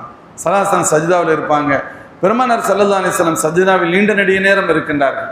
அதே போன்று முதலில் சொல்லப்பட்டதை போன்று அவர்கள் திரும்ப திரும்ப சொல்லப்படும், சல் தொழத்த வஷ்ஃபத்து ஷஃபா, யார சொல்லலாம், நீங்கள் கேளுங்க, தலையை தூக்குங்க, கேளுங்கள் கொடுக்கப்படும், பரிந்துரைக்கின்றீரா ஏற்றுக்கொள்ளும். என் உம்மத்து முழுசா சொர்க்கத்துக்கு போய் ஆகணும்னா அல்லாஹ் சொல்லுவான், அணுவளவு உள்ளத்தில் ஈமான் இருந்தாலும் எல்லாத்தையும் தூக்கி எடுத்துட்டு வாங்கன்னு சொல்லுவான். அணுவளவு ஈமான் இருந்தால் அந்த கடைசி அணுவளவு ஈமான் இருப்பவரும் எங்கே கொண்டு வந்துடுவாங்க, சொர்க்கத்துக்கு வந்துடுவாங்க. அந்த கடைசி அணுவளவு இருக்கிற ஆள் அவர் தான் லாஸ்ட் சொர்க்கத்துக்கு வந்தவர். அவருக்கு அல்லாஹ் எவ்வளவு பெரிய அந்தஸ்தை கொடுப்பான். இதற்கு முன்னால் உள்ள ஹதீஸ்களில் நம்ம பார்த்தோம், அவருக்கு எங்கே பார்த்தாலும் அவருக்கு கண்ணு கெட்டுகின்ற தூரம் மாட மாளிகைகள் இருக்கும், மாட மாளிகைகள் இருக்கும், உயர்தரமான ஹௌரின் பெண்கள் இருப்பார்கள், உயர்தரமான உணவு வகைகள் இருக்கும், அவர் விரும்பியதெல்லாம் கிடைக்கும். இது யாருக்கு? கடைசியா உள்ள வந்தார்ல சொர்க்கத்துக்கு, இவருக்கே. அப்ப முதல் கட்ட மக்கள் எப்படி இருப்பார்கள்? பெருமானார் ஸல்லல்லாஹு அலைஹி வஸல்லம் ஒட்டுமொத்த தங்கள் உம்மத்தினரை சொர்க்கத்திற்கு கொண்டு வந்து சேர்ப்பார்கள். எதனால்? அவர்களுடைய பரிந்துரையால். அல்லாஹ் இதைத்தான் இங்க சொல்றான், வலா யம்லிகுல்லதீன யதுஊன மின் தூனிஹி ஷஃபாஆ, இந்த இவர்கள் எதை தெய்வங்களாக வணங்குகின்றார்களோ இந்த தெய்வங்கள் அவர்களுக்கு பரிந்துரை செய்வதற்குண்டான உரிமையை பெறமாட்டார்கள். அதற்கான பரிந்துரை என்பதே இல்லை என்று கருதிவிட வேண்டாம். இல்லாமன் ஷஹித பில் ஹத்தி, சத்தியத்திற்கு சாட்சி பகர்ந்தவர்கள், வஹும் யஅலமூன், இதை சத்தியம் என்று தெரிந்து அந்த சத்தியத்திற்கு சாட்சி பகர்ந்த மேன்மக்கள் இருக்கின்றார்களே அவர்களை தவிர, அது போன்ற நபிமார்களும் இறைநேசர்களும் நல்லோர்களும் அவர்கள் தங்களுக்கு மட்டுமின்றி அடுத்தவர்களுக்காக பரிந்துரை பெறுகின்ற தகுதியையும் பெறுவார்கள் என்று அல்லாஹ் சொல்கிறான். அடுத்து அல்லாஹ் சொல்கிறான், வலையின் சால்தஹும் மன் ஹலகஹும் லயகூலுன்ன அல்லாஹ் ஃபஅன்னா யூஃபகூன். மேலும் இவர்கள் தவறுதான் செய்கிறார்கள் என்பதை அல்லாஹ் அவர்களுக்கு புரிய வைப்பதற்காக இன்னொரு தகவலை சொல்கிறான். யா ரசூலல்லாஹ், அவங்ககிட்ட நீங்க கேளுங்க, அவங்களெல்லாம் படைச்சது யாருன்னு கேட்க, உங்களெல்லாம் யாருப்பா படைச்சதுன்னு கேளுங்க. அப்ப அவங்க என்ன சொல்லுவாங்க? லயகூலுன்ன அல்லாஹ், அல்லாஹ் என்று சொல்வார்கள். ஃபஅன்னா யூஃபகூன். என்னடா பைத்தியக்காரங்களா இருக்கிறீங்க, யார் படைச்சதுன்னு கேட்டா அல்லாஹ்னு சொல்றீங்க. ஃபன்னா யூஃபகூன், எப்படி இவர்கள் திசை திருப்பப்படுகிறார்கள்? அப்புறம் திரும்பி எப்படா என்னென்னத்தெல்லாம் போய் வணங்குறீங்க? இப்ப அவர்களிடத்தில் அவர்களை படைத்தது யார் என்று கேட்டால் அவர்கள் ஒப்புக்கொள்கின்றார்கள், இந்த உலகத்தில் அனைத்தையும் படைத்தவன் அவன்தான், எங்களையும் படைத்தவன், அவனுக்கு நிகர் யாரும் இல்லை என்பதை இவர்கள் தெளிவாக உணர்ந்திருந்தும் தெளிவாக விளங்கி இருந்தும் கண்டதி கடியதும் கற்களையும் முற்களையும் சிலைகளையும் சிற்பங்களையும் சூரியனையும் சந்திரனையும் இன்ன பிற பொருட்களையும் இவர்கள் சராசரி படைக்கப்பட்ட பொருட்களை வணங்குகின்றார்கள் என்று சொன்னார். இவர்கள் எவ்வளவு அறிவில்லாதவர்கள் என்பதை யார் ரசூலல்லாஹ் நீங்கள் விளங்கிக் கொள்ளுங்கள், இவர்கள் மூளை இவ்வளவுதான். இரண்டாவதாக அல்லாஹ் சொல்கிறான், வகீலிஹி யா ரப்பி இன்ன ஹாஉலாஇ கௌமுன் லா யுமினூன். அல்லாஹ்வின் திருத்தூதர் ஸல்லல்லாஹு அலைஹி வஸல்லம் அவர்கள் முறையிட்ட ஒரு தகவலை சொல்கிறான் அல்லாஹ். வகீலிஹி, அந்த நபி இப்படி முறையிட்டார்கள், ஸல்லல்லாஹு அலைஹி வஸல்லம் இப்படி முறையிட்டார்கள். என்ன முறையிட்டார்கள்? யா ரப்பி இன்ன ஹாஉலாஇ கௌமுன் லா யுமினூன்.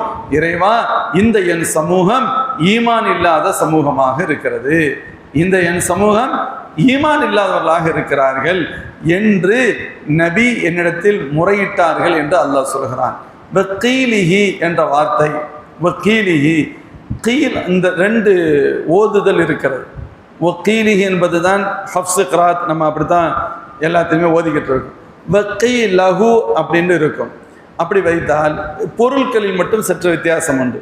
வக்கீலகு என்று சொன்னால் அந்த வாவுண்டிய இணைப்பு சொல் என்பது மேல அலம் அலம் யஅலமு அன்னல்லாஹ்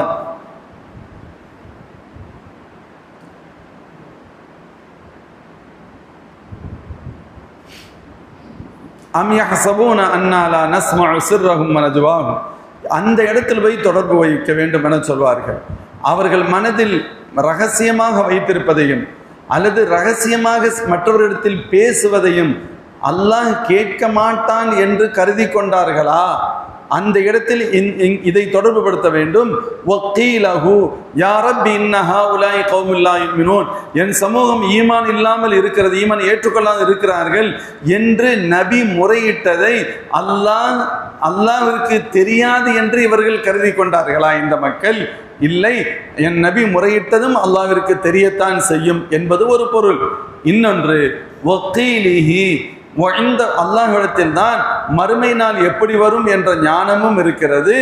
வக்கீலிஹி, மேலும் அல்லாஹ் அந்த நபி ஸல்லல்லாஹு அலைஹி வஸல்லம் முறையிட்டதும் அல்லாஹ்விடத்தில் இருக்கிறது, பெருமானார் முறையிட்டதும் அல்லாஹ்விற்கு தெரியும் என்று கீலிஹி என்று சொல்கின்ற நேரத்தில் இந்தஹு இல்மு ஸா என்பதோடு தொடர்பு படுத்துவதும், கீலகு என்ற வார்த்தை வருகின்ற பொழுது அம் யஹ்சபூன என்ற இடத்தில் அதை போய் சேர்க்க வேண்டும் என்றும் குர்ஆன் ஷரீஃபின் விரிவுரையாளர்கள் சொல்வார்கள். கருத்து ஒன்றுதான். பெருமானார் ஸல்லல்லாஹு அலைஹி வஸல்லம் இப்படி அல்லாஹ்விடத்தில் முறையிட்டார்கள். என்ன சொன்னாங்க? யா அல்லாஹ் இன்ன ஹாஉலாஇ கௌமுன் லா யுமினூன். என் சமூகம் ஈமானை ஏற்றுக்கொள்ளாத சமூகமாக இருக்கிறது, என்னை பொய்ப்படுத்துகிறார்கள், நான் கொண்டு வந்த மார்க்கத்தை பொய்ப்படுத்துகிறார்கள், நீ எனக்கு கொடுத்த வேதத்தை பொய்ப்படுத்துகின்றார்களே என்று பெருமானார் ஸல்லல்லாஹு அலைஹி வஸல்லம் மிகுந்த கவலையோடு அல்லாஹ்விடத்தில் முறையிட்டுகின்றார்கள் என்று அல்லாஹ் சொல்கிறான். அப்படி முறையிட்ட பொழுது அல்லாஹ் பெருமானாருக்கு என்ன சொன்னான்? ஃபஸ்ஃப அன்ஹும் வகுல் சலாம். என்ன வார்த்தை அல்லாஹ் நபிக்கு சொல்கிறான்? ஃபஸ்ஃப அன்ஹும், யா ரசூலல்லாஹ், அத்தைய முஷ்ரிக்கீன்களை நீங்கள் கொஞ்சம் பெருந்தன்மையாக விட்டு விடுங்கள். அப்படின்னா என்ன அர்த்தம்? அவர்கள் உங்களிடத்தில் மட்டமாக நடந்து கொண்டாலும் நீங்கள் அதை போன்று அவரிடத்தில் நடந்து கொள்ள வேண்டாம். அவர்கள் வித்தியாசமாக பேசினாலும் அவர்களை போன்று நீங்கள் பேச வேண்டாம். அவர்கள் வித்தியாசமாக முறை தவறி சில காரியங்களை செய்தாலும் நீங்கள் அவ்வாறு நீங்கள் செய்து விட வேண்டாம்.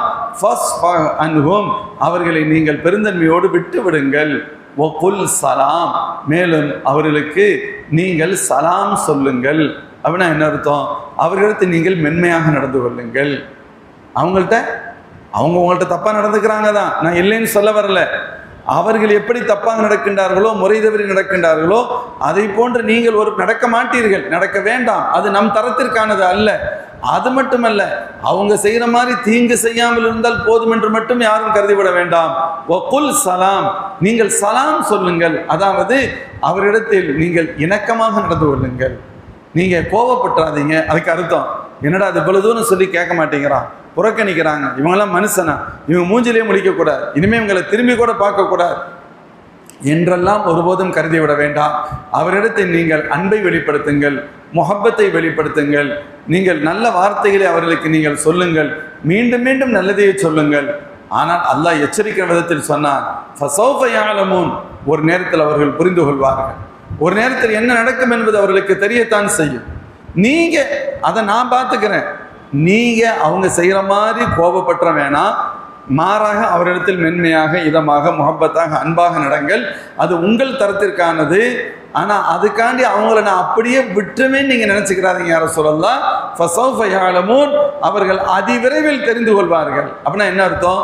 தங்களுடைய இந்த தீமைக்கும், தாங்கள் பண்ணக்கூடிய இந்த சேட்டைகளுக்கும், அநியாயங்களுக்கும், அட்டூழியங்களுக்கும் பிரதிபலனை நான் கொடுக்காம விட மாட்டேன், என்ன நடக்க போகுதுங்கிறது அவர்கள் தெரிவார்கள் என்று வருகிறது. அதற்கு பின் சொல்லப்படும் இந்த வசனங்கள் எல்லாம் யுத்தம், ஜிஹாத் கடமையாவதற்கு முன்புள்ள வசனங்கள் என்றும், அதற்கு அடுத்து அல்லாஹ்வின் தரப்பிலிருந்து யாரெல்லாம் இந்த தீனுக்கு எதிராக துவேஷத்தை வெளிப்படுத்துகின்றார்களோ அவர்களுக்கு பதிலடி கொடுக்க வேண்டும் என்ற சட்டம் வந்ததற்கு பின்பு ஜிஹாத் நடைமுறைப்படுத்தப்பட்டது. எல்லாத்தையும் அட்ஜஸ்ட் பண்ணிகிட்டே போகணுங்கிறது அல்ல. அது ஒரு குறிப்பிட்ட காலம் திட்டமிட்டு தீனுக்கு எதிராக நடப்பவரிடத்தில் அதற்கான பதிலடியை கொடுக்க வேண்டும் என்ற வசனம் வந்ததற்கு பின்பு பதிலடிகள் கொடுக்கப்பட்டது. அல்லாஹ் ஜல்ல ஷானு வ தஆலா ஒரு பெரிய வெற்றியை கொடுத்தான். மக்கள் இதா ஜாஅ நஸ்ருல்லாஹி வல் ஃபத்ஹ் வ ரஅய்த அன்-நாஸ யதுகுலூன ஃபீ தீனில்லாஹி அஃப்வாஜா என்று அல்லாஹ் சொல்வதை போன்று உலகத்தின் நாலாபுரங்களில் இருந்தும் மக்கள் இந்த ஈமானுக்குள், தீனுல் இஸ்லாத்திற்குள் தங்களை ஐக்கியப்படுத்திக் கொண்டார்கள். கூட்டம் கூட்டமாக இஸ்லாத்திற்குள் வந்தார்கள். உலகத்தின் நாலாபுரங்களிலும் இஸ்லாம் பரவியது. கிழக்கிலிருந்து மேற்கு வரை ஒரு பெரிய நீண்ட தூரம் வரைக்கும் பெருமானார் ஸல்லல்லாஹு அலைஹி வஸல்லம் காலத்திலேயே ஈமான் முஸ்லிம்கள் வந்துவிட்டார்கள். வந்தது இவைகள் அனைத்தையும் உள்ளடக்கிய வார்த்தை தான் ஃபஸௌஃப யஅலமூன், அதிவிரைவில் என்ன நடக்கும் என்பதை இவர்கள் தெரிந்து கொள்வார்கள் என்ற வாசகம் சொன்னாங்க குர்ஆன் ஷரீஃபின் விரிவுரையாளர்கள். இது அல்லாஹ்வின் தரப்பிலிருந்து அந்த மக்களுக்கு கொடுக்கப்பட்ட கடுமையான எச்சரிக்கைக்குரிய வார்த்தையாகும் என்று குறிப்பிடுகிறார்கள். மூமின்களே, இந்த வசனத்தோடு இந்த அஸ்-ஸுஹ்ருஃப் அத்தியாயம் நிறைவு பெறுகிறது. 89 வசனங்களை கொண்ட இந்த அத்தியாயம் நிறைவு பெறுகிறது. இதைத் தொடர்ந்து 44வது அத்தியாயமாக அத்-துஹான் என்ற பெயரில் தொடங்குகின்ற அத்தியாயம் இன்ஷா அல்லாஹ் அடுத்து வரும். நாம் வருகின்ற வாரம் அதை பார்க்கலாம். எல்லாம் அல்ல அல்லாஹ் ஜல்ல ஷானு வ தஆலா மேலும் இந்த வசனங்களின் வழியாக நாம் எவைகளை விளங்க வேண்டுமோ, புரிய வேண்டுமோ அவைகளை புரியக்கூடிய நசீபை, படிப்பினை பெறக்கூடிய நசீபை அல்லாஹ் நம் எல்லோருக்கும் வழங்குவானாக. வாஹிர் தாவானா அல்ஹம்துலில்லாஹி ரப்பில் ஆலமீன். ஒரு தகவலை சொல்கிறோம். ஏன்னா ஜும்மாவோட அறிவிப்பு செஞ்சோம். துல்ஹஜ் மாதம் தொடங்கிருச்சு, இபாதத்துக்குரிய மாதம். குறிப்பாக இந்த மாதத்தின் 9ஆம் நாள் அரஃபாவுடைய நாள். அரஃபாவுடைய நாளில் நோன்பு வைக்கிறது சுன்னத். அது அரஃபாவுடைய நாள் நமக்கு எதுன்னு கேட்டால் வரக்கூடிய வெள்ளிக்கிழமை. இன்னைக்கு பகலில் வரக்கூடிய வெள்ளி இதே நேரம் நோன்பு வச்சு நம்ம இஃப்தாரும் பண்ணியிருப்போம். வெள்ளிக்கிழமை அல்லவா நோன்பு வச்சு இஃப்தார் முடிச்சிருப்போம். இன்ஷா தஃப்சீர் தான் நடத்துகிறேன். மறுநாள் காலையில் பெருநாள், மறுநாள் காலையில் தஃப்சீர். இஃப்தாருக்கு பின்னால் தஃப்சீர் கொஞ்சம் நேரம் வச்சிடலாமில்ல, ஒன்றும் சிரமம் இல்லையே. இன்ஷா வழக்கம் போல் தஃப்சீர் நடக்கும். இன்ஷா வாரம் நான் சொன்னேன், நோன்பு வைக்கணும். வெள்ளிக்கிழமை, சனிக்கிழமை பெருநாள். இன்ஷா நோன்பு வச்சுருப்போம். இஃப்தார் முடிச்சுட்டு தஃப்சீர் செஞ்சுக்கலாம். மறுநாள் பெருநாளுங்கிறதுனால கொஞ்சம் டைத்தை அட்ஜஸ்ட் பண்ணிக்கலாம். ஆனால் இன்ஷா அல்லாஹ் தஃப்சீர் நடக்கும். இன்ஷா அல்லாஹ். பிஸ்மில்லாஹிர் ரஹ்மானிர் ரஹீம். அல்ஹம்துலில்லாஹி ரப்பில் ஆலமீன். வஸ்ஸலாத்து வஸ்ஸலாமு அலா ரசூலிக சய்யிதனா நபியினா மௌலானா முஹம்மதின் முபாரிக் வஸல்லிம் அலைஹி. اللهم ارزقنا علم التوحيد وعمل الإخلاص وصحة العقل وحسن الخاتمة. اللهم آت أنفسنا تقواها وزكها أنت خير من زكاها أنت وليها ومولاها. اللهم ربنا أتمم لنا نورنا واغفر لنا إنك على كل شيء قدير. وصل وسلم على رسولك سيدنا محمد صلى الله عليه وسلم وعلى آله وصحبه أجمعين والحمد لله رب العالمين. صدق الله العظيم.